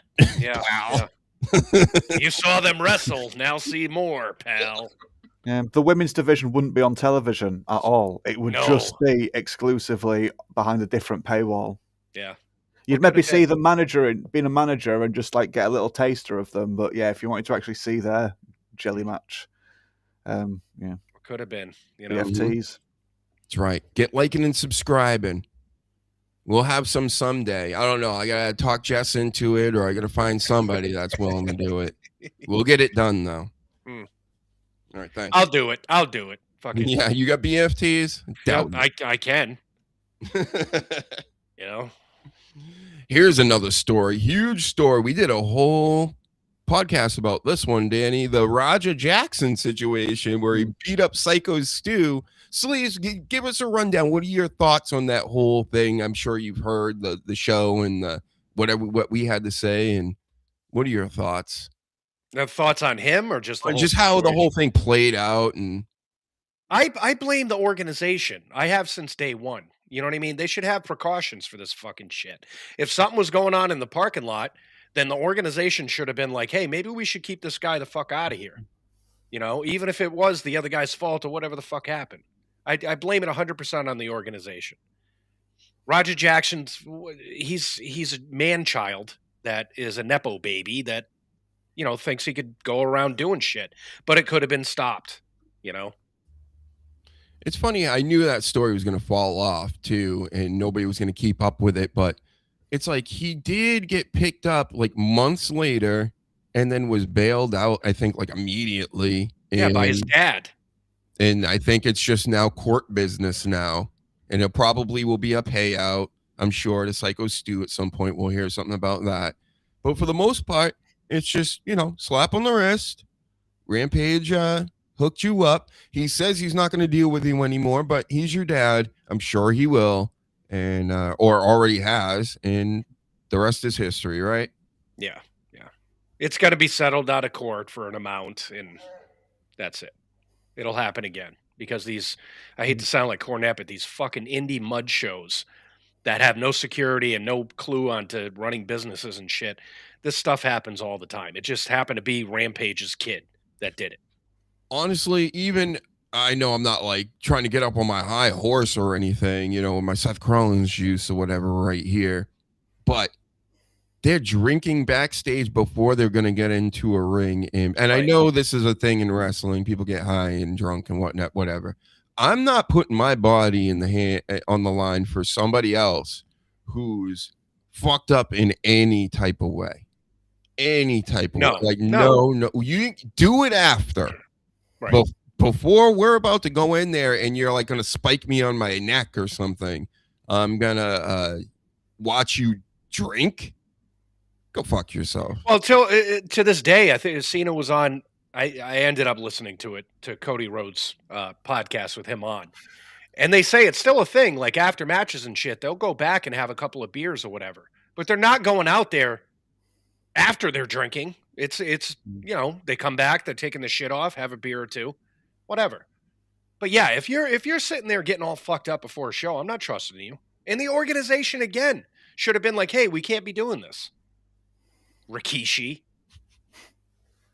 Yeah, it was like a thing that supposedly seemed like a normal thing. That's kind of like it was like a way for them to, you know how it is, sleaze, when all these fucking middle-aged guys get together and they want to they're doing something. They got bands going, they got this or that going, and they want to get the tie one on and have fun. It's like, but you gotta perform first. You still have a job to do, you know. Yeah, that's why I laugh when I watch my favorite podcast again, MLC and Kevin Brennan. He does like meet and greet type get-togethers with his people and stuff, but he's like, I'm not doing a show. He's like, I'm gonna go there because he's like, I'm not gonna just go there, worry about doing a show, not drink, not have fun, be worried, because you're worried about just like working, right, and making sure that's right. So. Like, he's like, just meet me in a hotel room. I'm going to go play poker. Just come hang out. I might do my show. You can fucking hang out in the hotel room while I do my show. Right. And you know what? That's perfect. That's really how a lot of people should be doing things because, yeah, this whole business of getting out in front of the public and hanging out with them, but still trying to provide some sort of a product at the same time. It's like, nah. Yeah, and that's why these organizations stay where they are, because they have that mentality. They have more of it's the camaraderie of like the boys and the fucking fucking around and all that shit. There's no professionalism. Next thing you know, hey, Alicia Fox came to a show drunk as shit. Oh, that's right. Yeah, and Arn Anderson was the one that said, "Yeah, you're fine to go out," and they fired them both. Mm-hmm. Oh, a little bit of the bubbly. Exactly. That was Alicia Fox backstage. What? Yeah. Well, he was probably drinking with her, right? Probably. One beer, two beers, three beers. Got Alicia Fox, and she's like, I'm wasted off these three Bud Lights. Yes. Yeah, she didn't have much meat on her, did she? She was quite spindly, like Bambi. It's like legs just flailing everywhere. I mean, she was good. She was funny and everything, but she looked like Bambi on ice. Yeah. Then we got Marcia Slamovich. That whole situation, a domestic. I think she's a lesbian, and she allegedly did some of the stuff. A little 5 fingers to the face, or what do they say? The important thing is the other girl. Did she learn her lesson after that, or? I don't know. Did she start making dinner? She start doing the dishes? Oh, that statistically you're not always safer with a woman. Don't look at the stats on that, so don't start hating on me, people watching. But yeah, those women too. They'll beat the shit out of you. What are you talking about, Danny? Every time I see a lesbian couple, I'm like, they're going to be together forever. Yeah, forever for life. Oh yeah, definitely for life. The Scissor Bros in AEW. They should have been my awards somewhere, but they broke up, I think, before this year. They stopped scissoring long ago.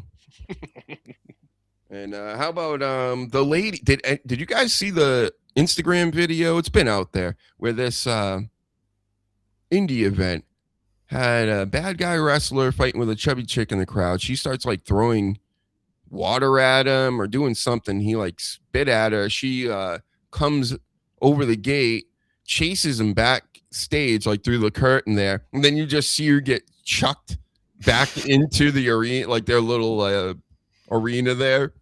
Good. But, I just remember that being one of the biggest clips of the year. I wish I could find it, but I tried earlier. I just couldn't find it.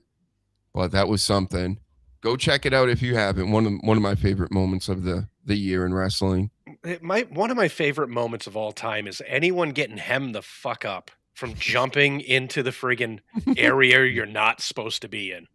Like Paul Heyman pushing that little kid. Fantastic. Mm-hmm. Get that kid out of Not here. push, grab by security sleaze, right? Fucking- That's what the legals say. Right, sure. Mhm. But I love that. I love it. You deserve every second of it. More ridiculous nonsense from this year. Mercedes Moné and her 12, 13 plus belts that she's had off and on all year long. That's just awful. It's the shits. It's awful. Do you see Sports Illustrated named like all AEW people as like the best? Like they did awards like we just did. And like Mercedes is Women Wrestler of the Year. Ugh.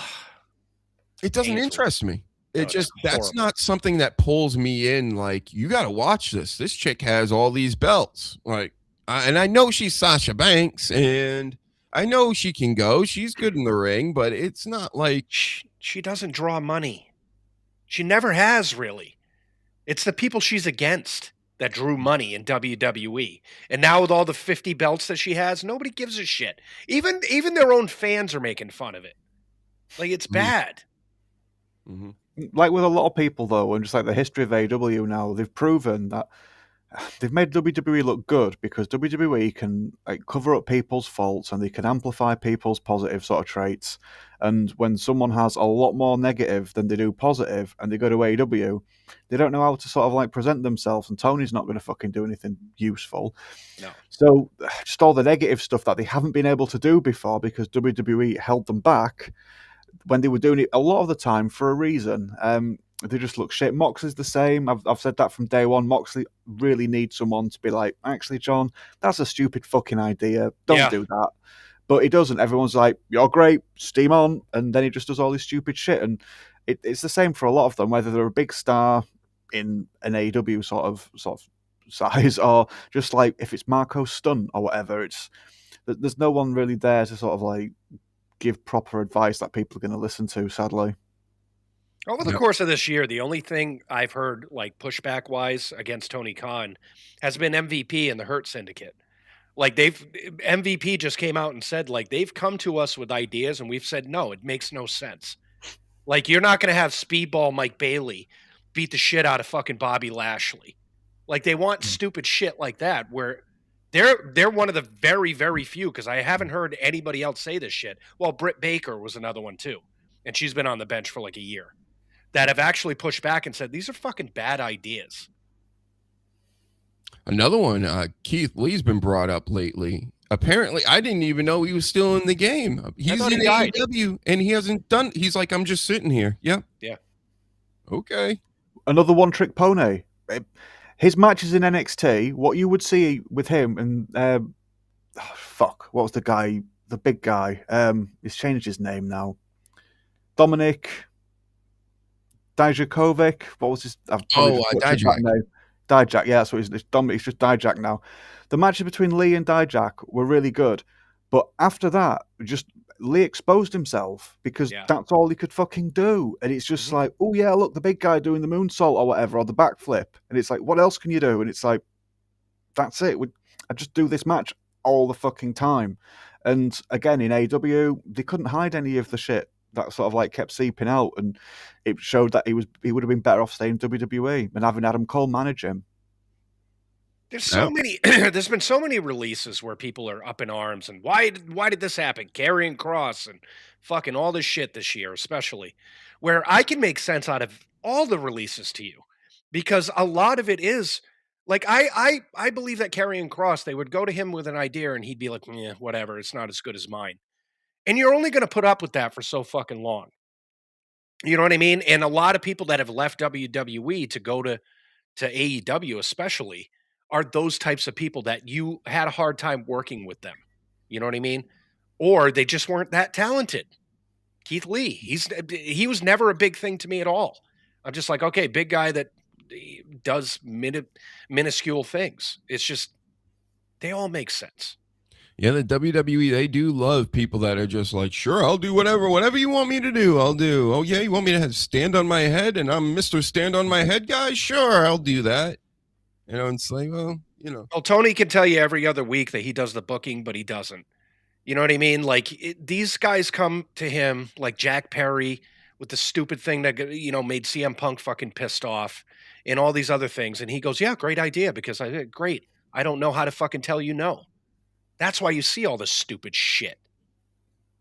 They've created a niche on a lot of this, I think, over the years. AEW's been around long enough where, they got the sickos now. Yeah. They got Blood and Guts. They have, or they've had Moxley the 13th, drowning people, and remember the spiked bat this year? That we did a whole thing on that. That was amazing. Yeah. I like it because we get to talk about it, and it's exciting for that because it's so funny. Like there's a picture of like the nails coming out that are like all spindly and it's like sticking into his skin. It's like it's like close to your spine, bro. You don't want to get any like weird metal parts near your spine or anything. It's just, and that's all John Moxley. That wasn't Tony Khan that came up with that shit. That wasn't Tony Khan that came up with a fucking fish tank that somebody tried to drown somebody in. Like this were these idiot wrestlers going up and saying, "Hey, I got a good idea. How about I almost die tonight?" And he goes, "I can't say no." And he goes into his room and, does booger sugar for the rest of the fucking night. Or it reminds me of even like Swerve Strickland. Everybody seems to really love him in AEW. Super over. He's got the whole Swerve's House deal. He's got the manager. And then he's stapling his tongue and things in matches. It's like, you don't need to do that, bro. No. You should really be better than that. Like if you're an elite wrestler, you don't have to be doing these fucking carny sideshow type things where it's like, hey, look, I got a staple in my tongue. Just it brings it down for me, believe it or not. It's crazy how that works. Even back in the day when it was actually a thing, which it's not now because it seems very dated to me. ECW, they would have normal matches all the time. But they would have the fucking, ropes on fire and fucking all that shit too. But it was a good mixture. When you watch AEW, every fucking match has a stipulation that's stupid, or they'll have the same exact match with different people on the same fucking pay-per-view, like a death fucking match, like 4 of them in the same fucking program. Like there's no they say this is where the wrestlers come and there's no wrestling in it. It's fucking stuntman shit. At least when WWE does that, like if they have multiple stipulation matches, it's on the same pay-per-view, which still sucks a massive pair of donkey balls when you've got like Hell in a Cell at the beginning of the pay-per-view and a Hell in a Cell at the end, or Elimination Chamber or Royal Rumble, whichever it is, and it just dilutes the main event. But yeah, AEW did have a habit of just, I'm sure it still does, of just being like, yeah, we're just going to overuse every spot of steel chairs in this first match. Yeah. And then the second match was like, we're going to overuse steel chairs again. And there wouldn't be any long-term sort of like, or at least just a 2-hour of the night sort of like examination of what's to come and be like, actually, lads, you use ladders, and then the third match can use tables, therefore nobody's stepping on anybody's toes. It's just like, just do what you want, and it doesn't matter, really. Yeah. Yeah. But it's stuff like that WWE would be good at, telling Moxley and other people, no, don't do that.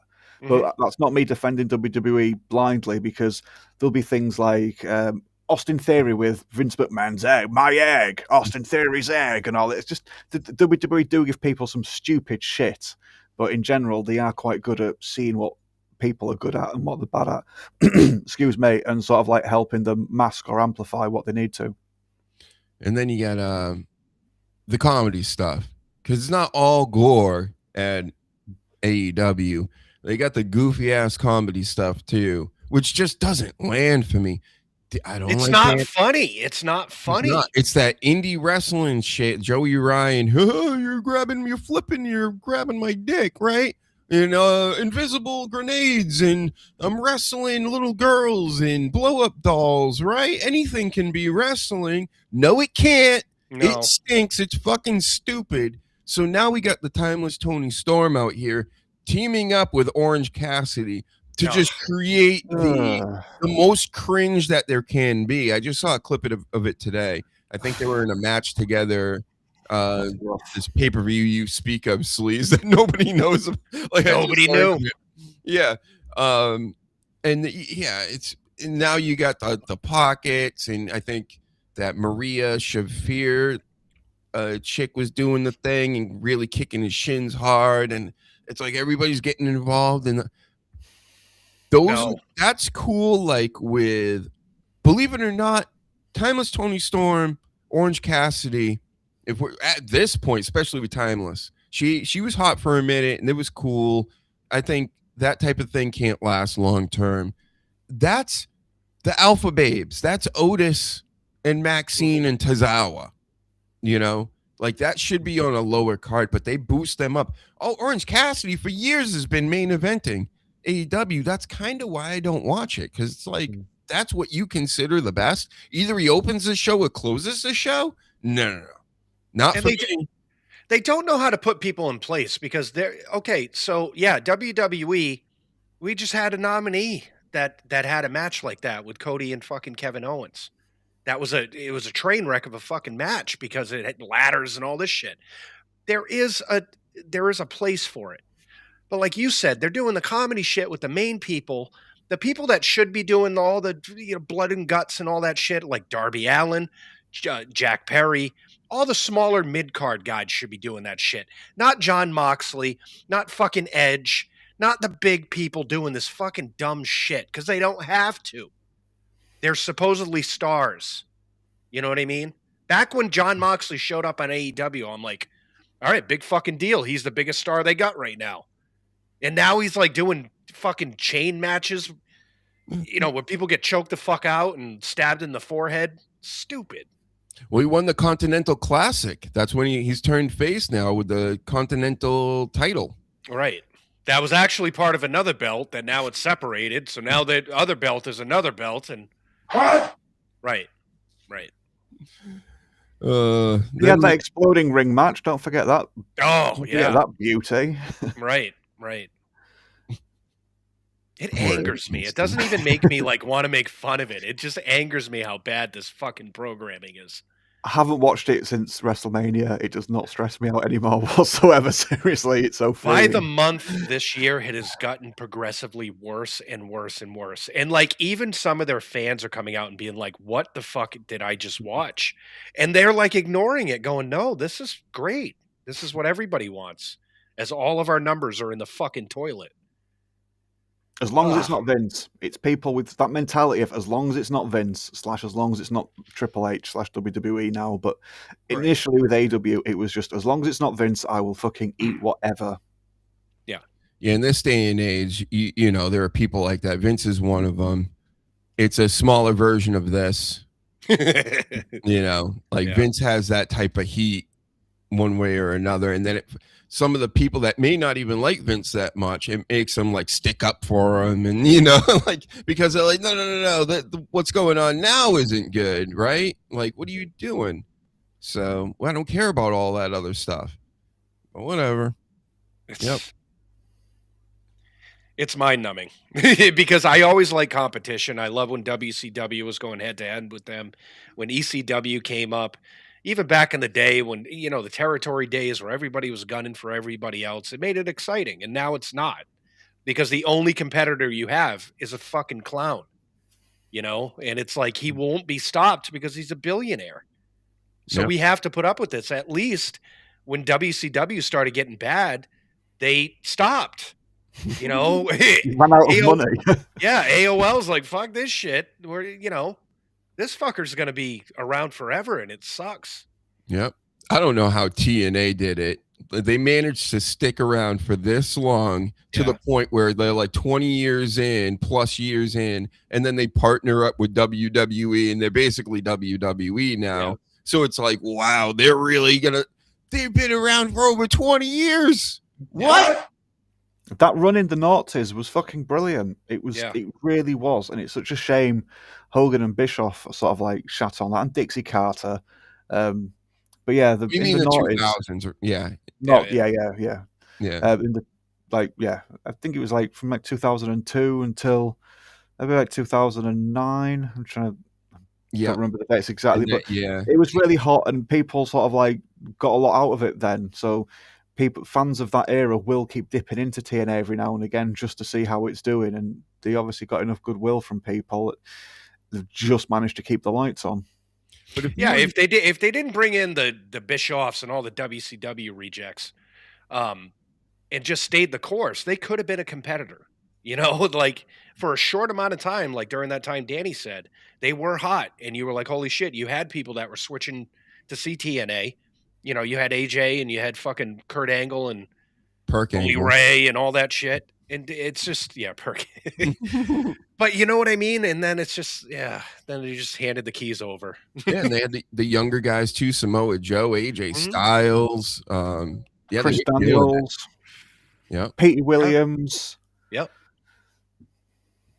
So what else happened this year? The corny stuff. How about just this week or so? Supposedly he was going to do something with AEW or A&E online, or the TV place there, not AEW. And he turned it down. It was something that had to do with Kane, some program, probably one of those shows after LFG or whatever, where they talk about one of his matches or whatever. And Jim Cornette's like, I'm not going to deal with Kane because Trump. You know, the same thing as Mick Foley last week, where he's like, I'm not re-signing my Legends contract because of what Trump said about the guy that just died recently in Hollywood, Rob Reiner.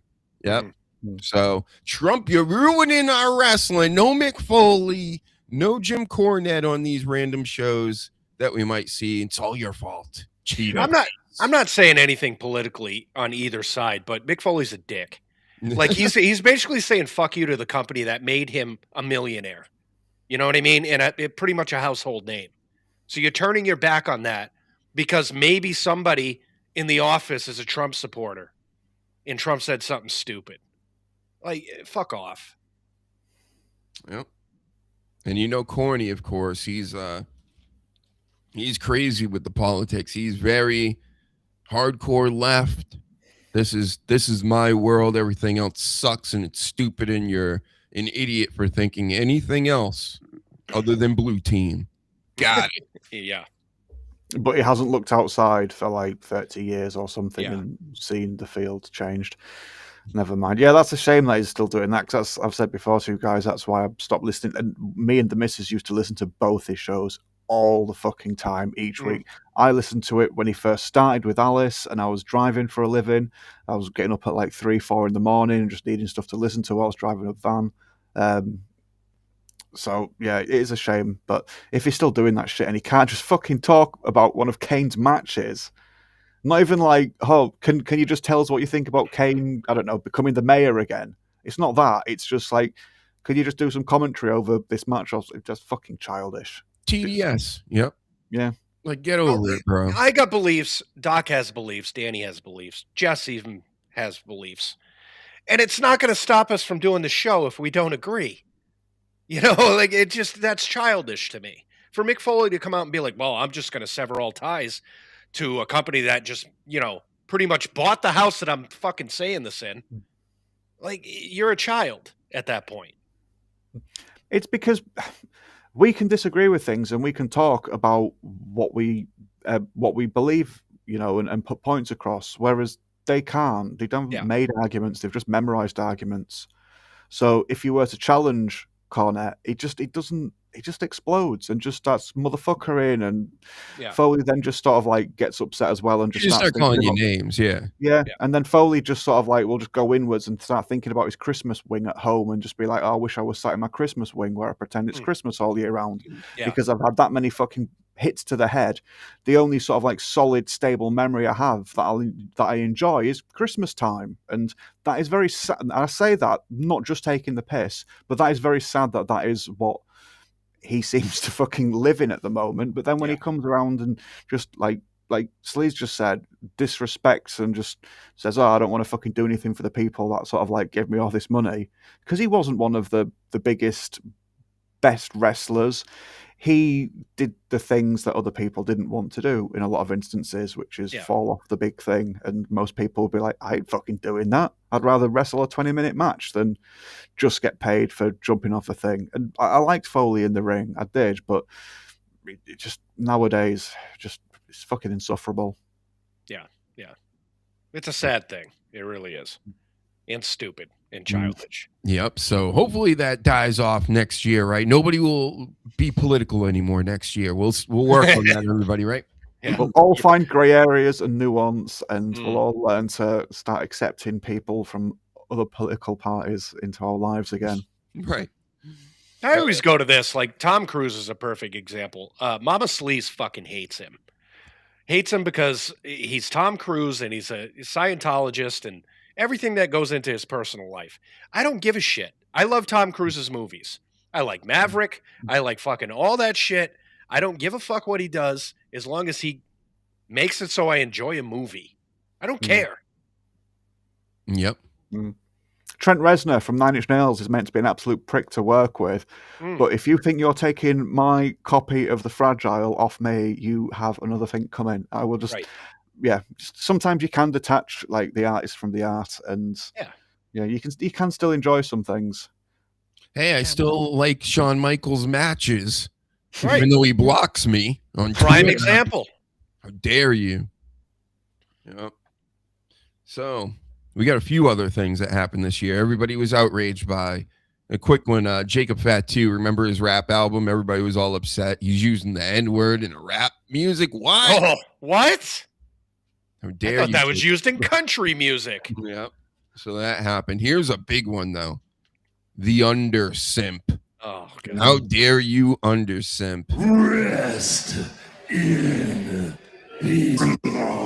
So, did you see that Michelle McCool says she has one more run in her? that makes me shit drum. you not, yeah. So LFG premieres this year. It's the whole thing where you got the coaches. He was a coach, Bubba Ray's a coach, Booker T, and Mickey James. For whatever reason, midway through the season, a couple episodes in actually, you got the wife of Undertaker, Michelle McCool, basically working with Mickey James. Mickey James, soon after you hear news that she's not going to be back for season 2, which is happening almost like a month or two after season 1. It's not like a yearly thing. So she's now one of the coaches in season 2. They let her get the first 2 picks of the whole show. So she's got the 2 best wrestlers on her team. She ends up winning the thing with Booker's people that he's been training and bringing up through season 1 and whatever.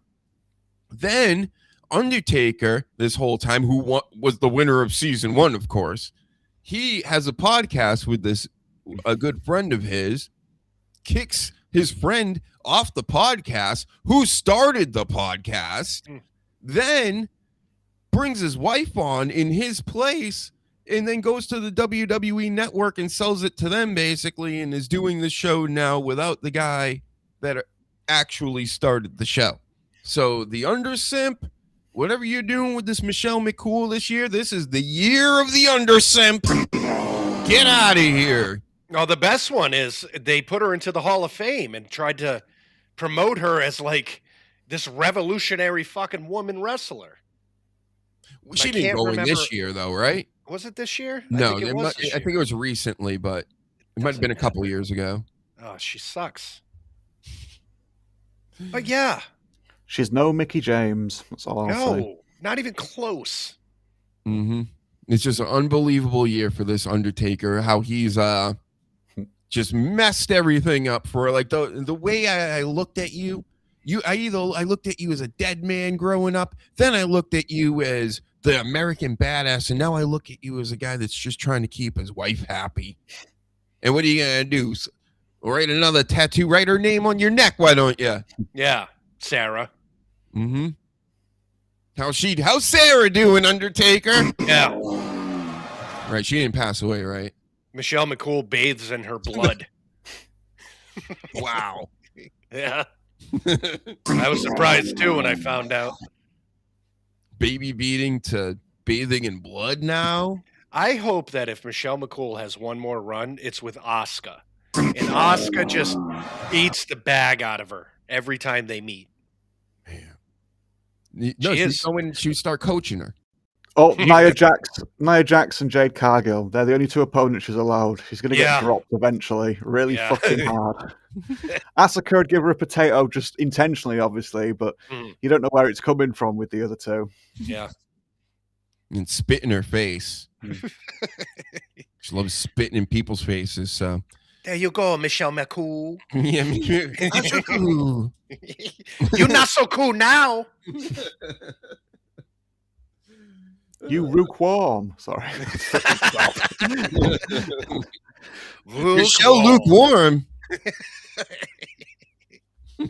And then, of course, a huge story this year.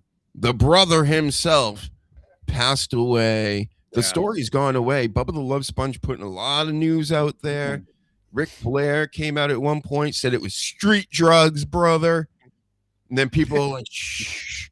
So the rumor is, I think he, obviously $1 million back surgeries, all banged up, old-time wrestler in his 70s, doing the perking it up and stuff, right? Trying to feel good. And his doctor was like, I'm not going to give you any more. And he was like, what, brother?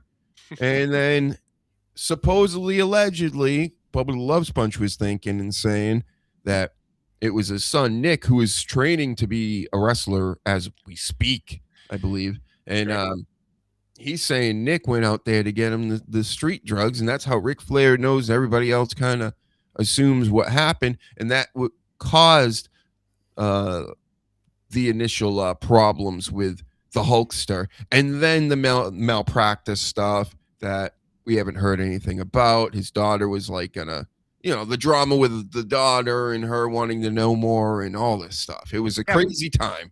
We didn't hear anything about that. They said they were going to sue the doctors and all, and then it just died. So, yep. Similar to the Roger Jackson story. These stories, they pop up, people are outraged for a few days or a week or two, and then boom, it's gone. Yep. Then they move on to Trump. Yep. Then it's something with Trump again, right? Yeah. And then a big Twitter beef. Remember Ricochet versus Javon Evans, the young OG this year? And in this back and forth between the two, Javon Evans, of course, on NXT, Ricochet and AEW now. And they're just going back and forth. And Javon Evans called Tony Khan a crackhead. What? Your crackhead boss. Well, that was amazing. That's when I started liking him a lot, Javon. Shortly after, though, he had to delete the tweets. Corporate got to him over at WWE. They're like, don't call him a crackhead. We think he's a crackhead. Don't call him one, though. I bet there's a long line of people patting him on the back, like behind closed doors for that. But it's like, we love it. Here's like a fucking bonus for the summer or whatever. But please just delete it. We'll let you go on vacation for a month, paid. That was fucking beautiful. But just delete it, just for the public's sake. It's like if you're a parent and you get called to school because your kid beat the shit out of somebody and you're like, yeah, that was terrible. And then you get in the car and you're like, good job. Yeah, right. Fuck that kid. Yeah. She didn't need all those Pokemon cards. You did the right thing, son. Fuck that kid. Oh, man. Amazing stuff. Just all this whole year, a lot of nonsense. Really not like any big news. The John Cena heel turn was the real big thing. That was in the show. But otherwise, outside the show, nobody's jizzing on title belts or anything. There's no like really big happenings news-wise. It's just a lot of people acting douchey, a lot of stalkers, the sicko in AEW keeping people in his basement. Like it's weird shit like that where it's not necessarily entertaining, it's more like crime stories. Yeah. The guy from Canada that was hitting up Devon on his lives being like, hey, can you hook me up with Liv Morgan? And he's like, are you fucking serious? He blocks him a few times and he keeps popping up going, yeah, we're going to be together. Then he shows up in another country at her house with some kind of like, looks like an automatic rifle, but it was a pellet gun. outside her door, hanging around there for hours, as if the wrestlers just go home after work, right? Fucking Yeah, idiots. yeah. No, they sleep there. I mean, it wasn't as spicy. No, go ahead. I was going to say it wasn't as spicy as that, but WWE did manage to push Jey Uso like they did. That's fucking wild to me. That is, if you'd have gone back so many years and said they're going to push Jey Uso like he's a fucking main event talent, you'd be like, fuck off, not one of the Usos. Did the other one die? Do we feel sorry for him? No, it's just because it's Roman Reigns' cousin and he's got a catchphrase. My most surprising thing about that is like if out of the two, I would have picked Jimmy. I always thought Jimmy was the more talented fucking wrestler and promo and everything else. That's what shocked me is like, really, Jay? Well, Jay wasn't inebriated. There we go. Right? Yeah. Mm-hmm. And yikes. But now he's inebriated. Every time he fucking comes out, he's drunk. We're talking about this like Asian looking man with thinning hair going after Liv Morgan, our Liv Morgan. Yeah. How dare you? Yep. And who were we just talking about? Who knows? Not Liv Morgan. You guys were just talking about Jey Uso. Jey Uso. Yeah. Before the year's out, this could be the last time we can do it, Danny. This is your time now. G.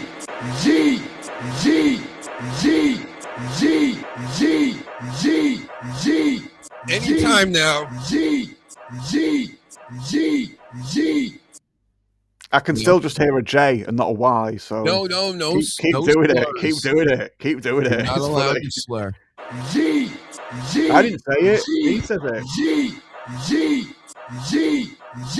Whew, I'm fucking gassed. now try to wrestle. No way. Barely stand up if I wanted to. Yeah, we'll get you to yeet one day. One day. If the WWE signed the Dr. Huge show to their little podcast network and they signed it into the contract and they said the only way we'll do this is if Danny Damage yeets on your show, then would you do it? Would we be WWE bound? Not immediately. We'd have to sort of like delay it a while. So people we need contract negotiations over maybe a year into it or something. I might let one out, but if you give them to it on the first week, then why are they going to come back? Whoa, that was a delayed yeet. I think I tore my rotary cuff. Yeah. Shit. You'll get a little delete. That's the closest you'll get is a little delete. Yeah. Delete. No yeets. Nobody deletes anymore. Deleting is so out. It's out with the crotch chops. Yeah. Yeah, we yeet now. Is the new delete. G.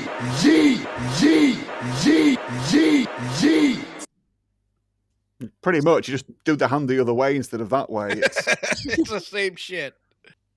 That's actually 50 Cent's move. The yeeting and then the deleting. Every time he raps, he just does this, and then he goes like this, and then he does this. Yeah. Mm-hmm. I think another reason I'm not a massive fan of it is the first time I heard the phrase yeet was that fucking surgeon, that American surgeon that was doing all the surgeries removing body parts of the young vulnerable people, and she was yeet the teeth, things like that. And she'd take the penis or whatever and throw it and yeet it. Yeeted it? Oh, just removing them, and she'd brag about she's called Sonia or something like that. Blonde fucking lass, crazy eyes, absolutely off a fucking rocker. But every photograph she had with like some young person who had breast removed or something downstairs removed, she just looks fucking maniacal. And then she's doing TikTok videos trying to lure them in for more business. And she used the word yeet all the time. And then Uso started using it. And I think that's part of why I'm like, I'm not into this. It's just... Yeeting comes from that kid online that took a CD and threw it down like the street. And when he threw it, he made the yeet. Right. But then, yeah, if you're coming and getting breasts removed or something, then you're yeeting them, you're getting rid of them. So it's... I think that's where she got that from. He cut off the penis and yeet. Yeah.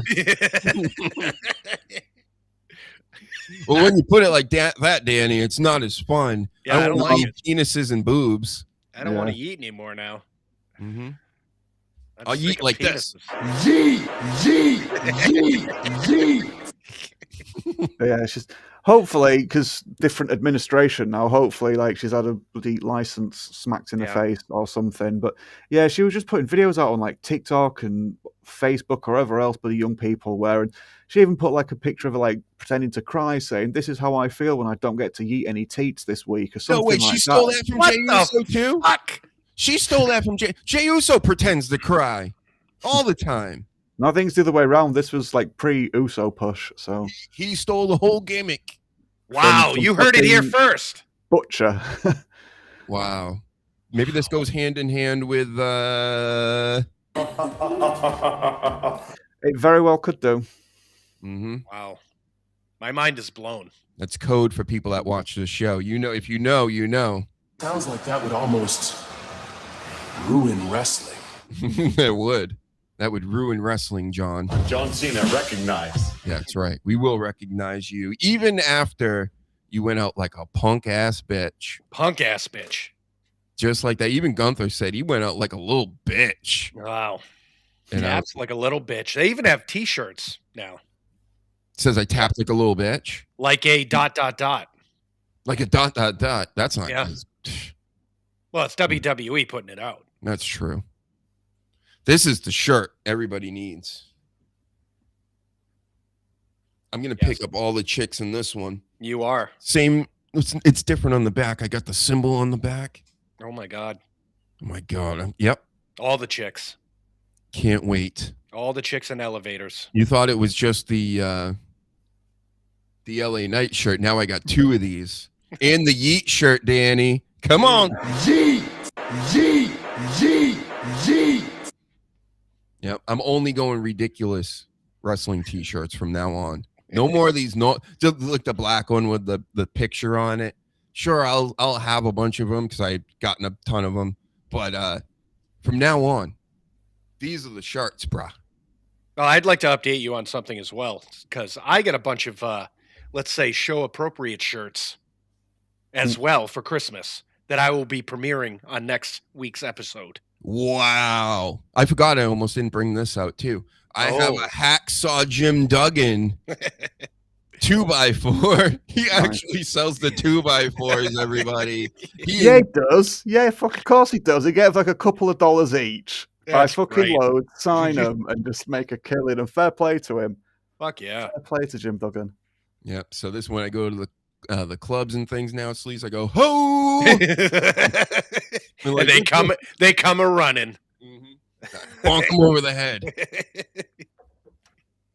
2x4. Yeah, he actually goes to Home Depot and gets 2x4s and collects them. I love that guy. Yes. Doc, I did just DM you about that surgeon, just so you know I'm not going mental. You don't have to mention it now. I believe you. It's just that was the first thing. I couldn't remember her name, but that was the first thing that's popped up in a search. It doesn't matter what her name is. Yeah, that's a fair point. Val Venus. Oh, God. Hey, if they make a Val Venus shirt like this, I will. Hell yeah. 100%. I know he's got one now that says "Hello, biological ladies," which is fucking brilliant. It's a great shirt. Shit. I used to have Mr. Ass back in the day. That was way back in the day. The big lips, and it just said Mr. Ass on it. I mean, I got Daddy Dom right now. The LA Knight, the Yeet, that's really and the New Day. That's ridiculous. That old school New Day shirt, the Bootios. Yep. I got a CM Punk figure for Christmas. Yeah. Yeah. You gonna stick it in your ass? I was going to ask most likely. I was going to ask if his head comes in his own ass, and can you remove it from the ass? I haven't removed it in there. I haven't played with it yet, but I'll let you know. Yeah. That's what I'm telling you. That's what a lot of the indie fans did, especially these lady fans that were all hardcore into indie wrestling before AEW, right? And they're like, yeah, my Young Bucks pops and this and that. You know they were DPing themselves with the Young Bucks pops. Oh, yeah. Yeah. You know it. They're walking around with a figure up their crotch. AEW. DP me, Young Bucks. Oh, God. Give me a Chinese finger cuffs, Young Bucks. Speaking of the Young Bucks, what? Would you want them in the WWE? Because a rumor has it. No. It's a possibility someday.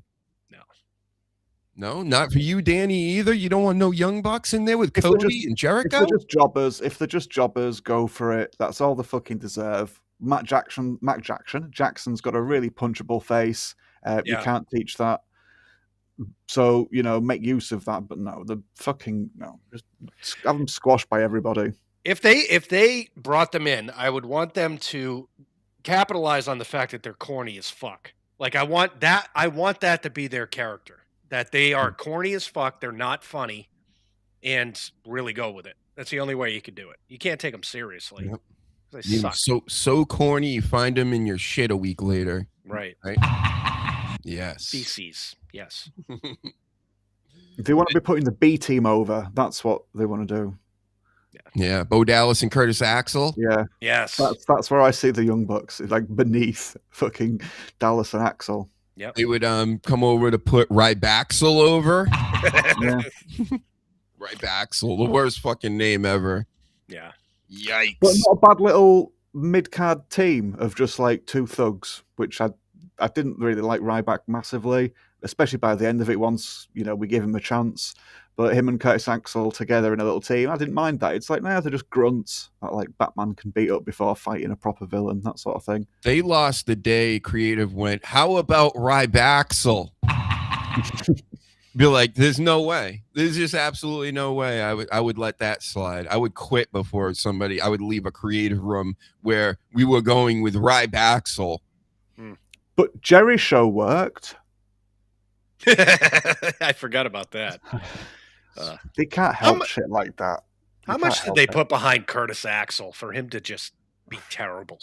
They gave him the IC belt too. I remember I was starting to really get back into wrestling. He's the Intercontinental Champ, and they're like, "This is Mr. Perfect's kid." Blah blah blah blah blah. And then I'm like, "Okay." And then one Raw, I can almost pinpoint it. Triple H was taking on Curtis Axel. And at the end of the match, it almost looked like Triple H had a stroke or something. Oh, yeah. In real life. Yeah. And then they like cut away and there was no like ending to anything. And I remember thinking like, what the fuck happened? And then next thing you know, like Curtis Axel like really wasn't a thing anymore. And they never really came back and told us what was going on with Triple H, if that was like legit, like if there was some health issue and they just kind of cut away from Raw altogether. It's very strange.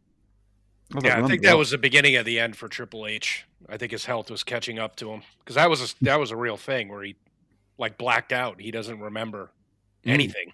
So, what is head cheese? What am I forgetting?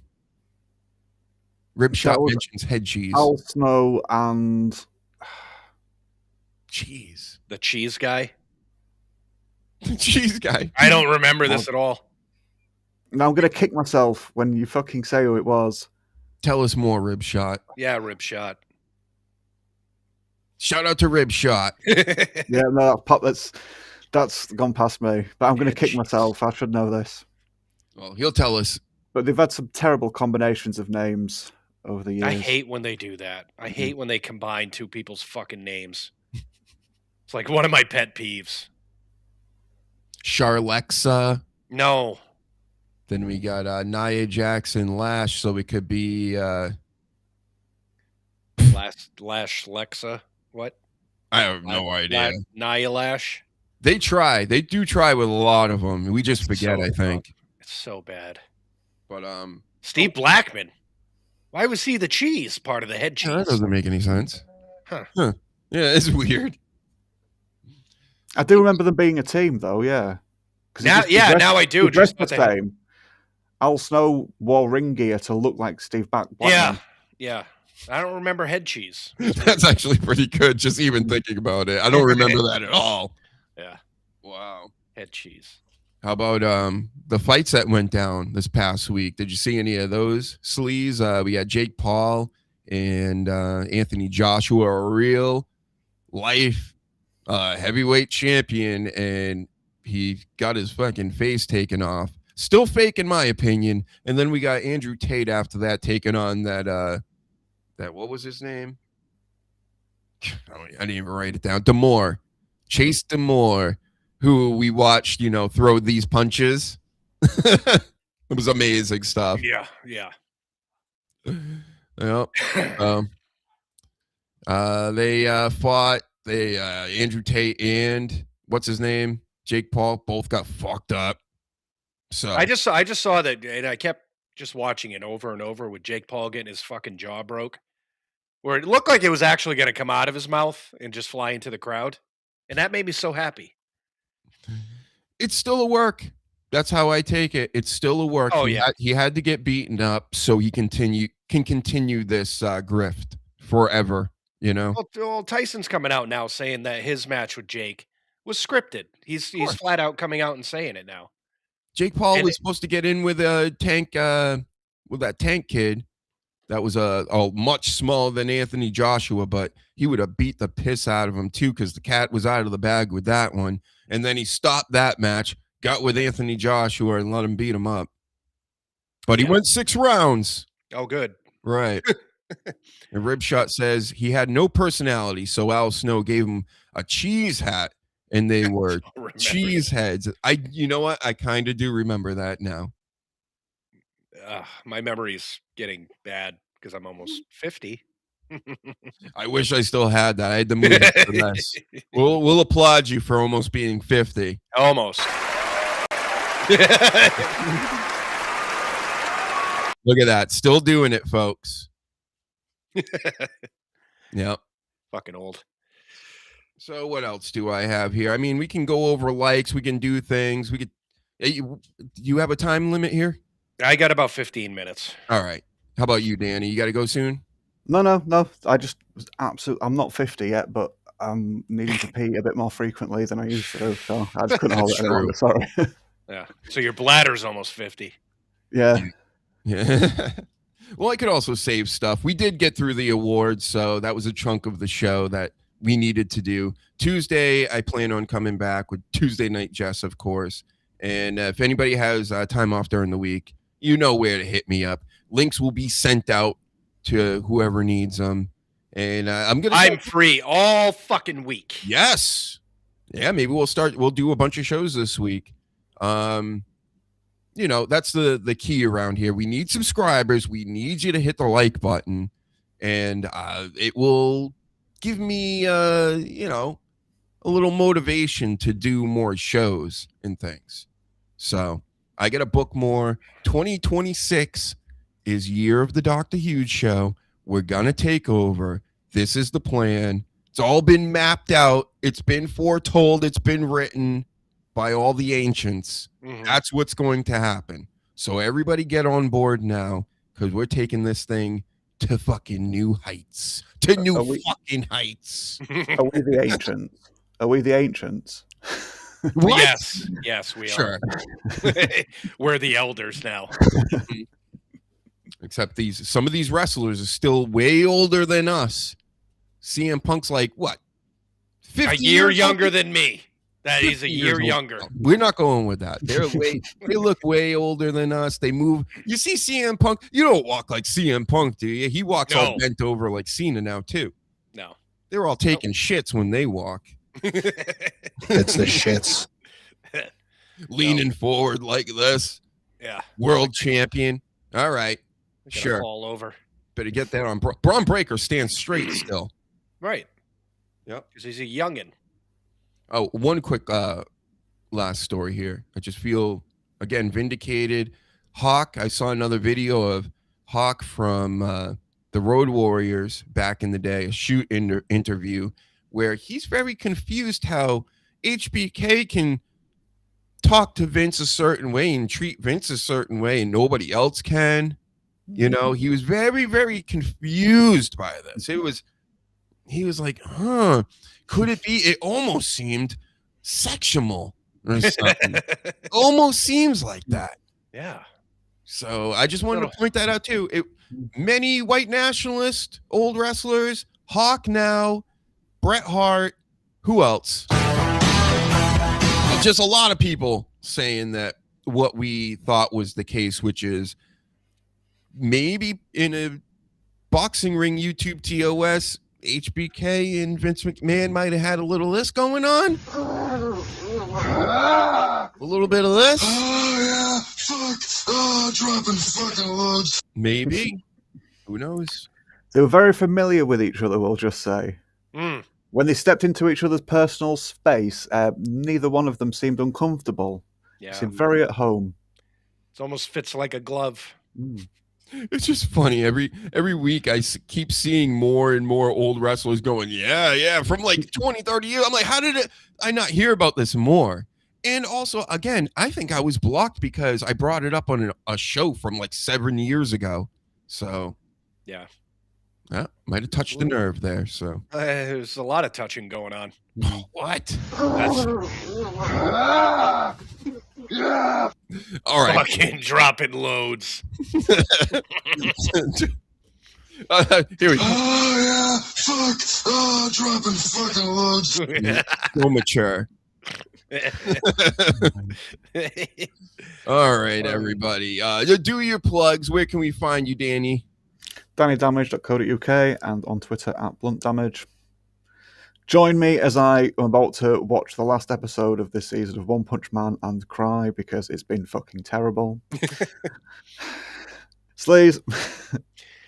At the SLZ52 on all platforms, and I also have a QR code. And I want to make an announcement. Starting next year, I'm going to have some merchandise because so many people have gotten in touch with me that want Sleaze shit, so I'm finally going to do it. Yep. And of course, I got to make the show merch and push that out there too. You can go there and find all the links. Triple H pointing at it. Another QR, store, YouTube, TikTok, podcast, music, comics, all kinds of stuff. Too much to get into right now. I got a bunch of clips coming, wrestling clips, gaming clips, for all them TikTok brains out there as well. So join and get ready for all that. Thank you for joining me, fellas, and being, what do they call the people that are involved with the award shows? You see killers, baby eaters. No. Illuminati. Yes. I was going to say gimps, but yeah, somewhere in the middle. We did it. I like gimps. Let's play us out with this triumphant music. And we'll see you guys later. Put me on the screen, everybody. Here we go. That's right. You guys love it.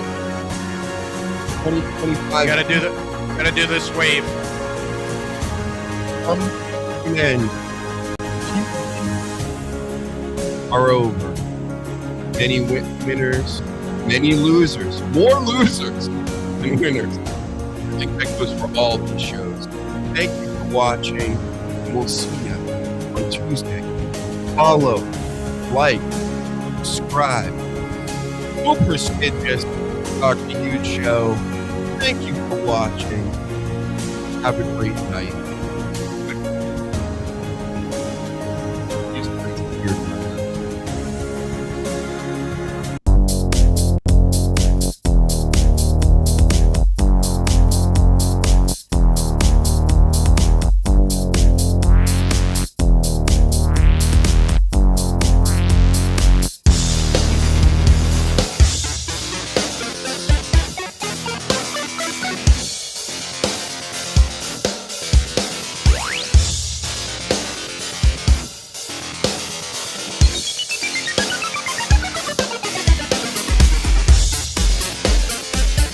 Okay, go stick another hairbrush in their ass.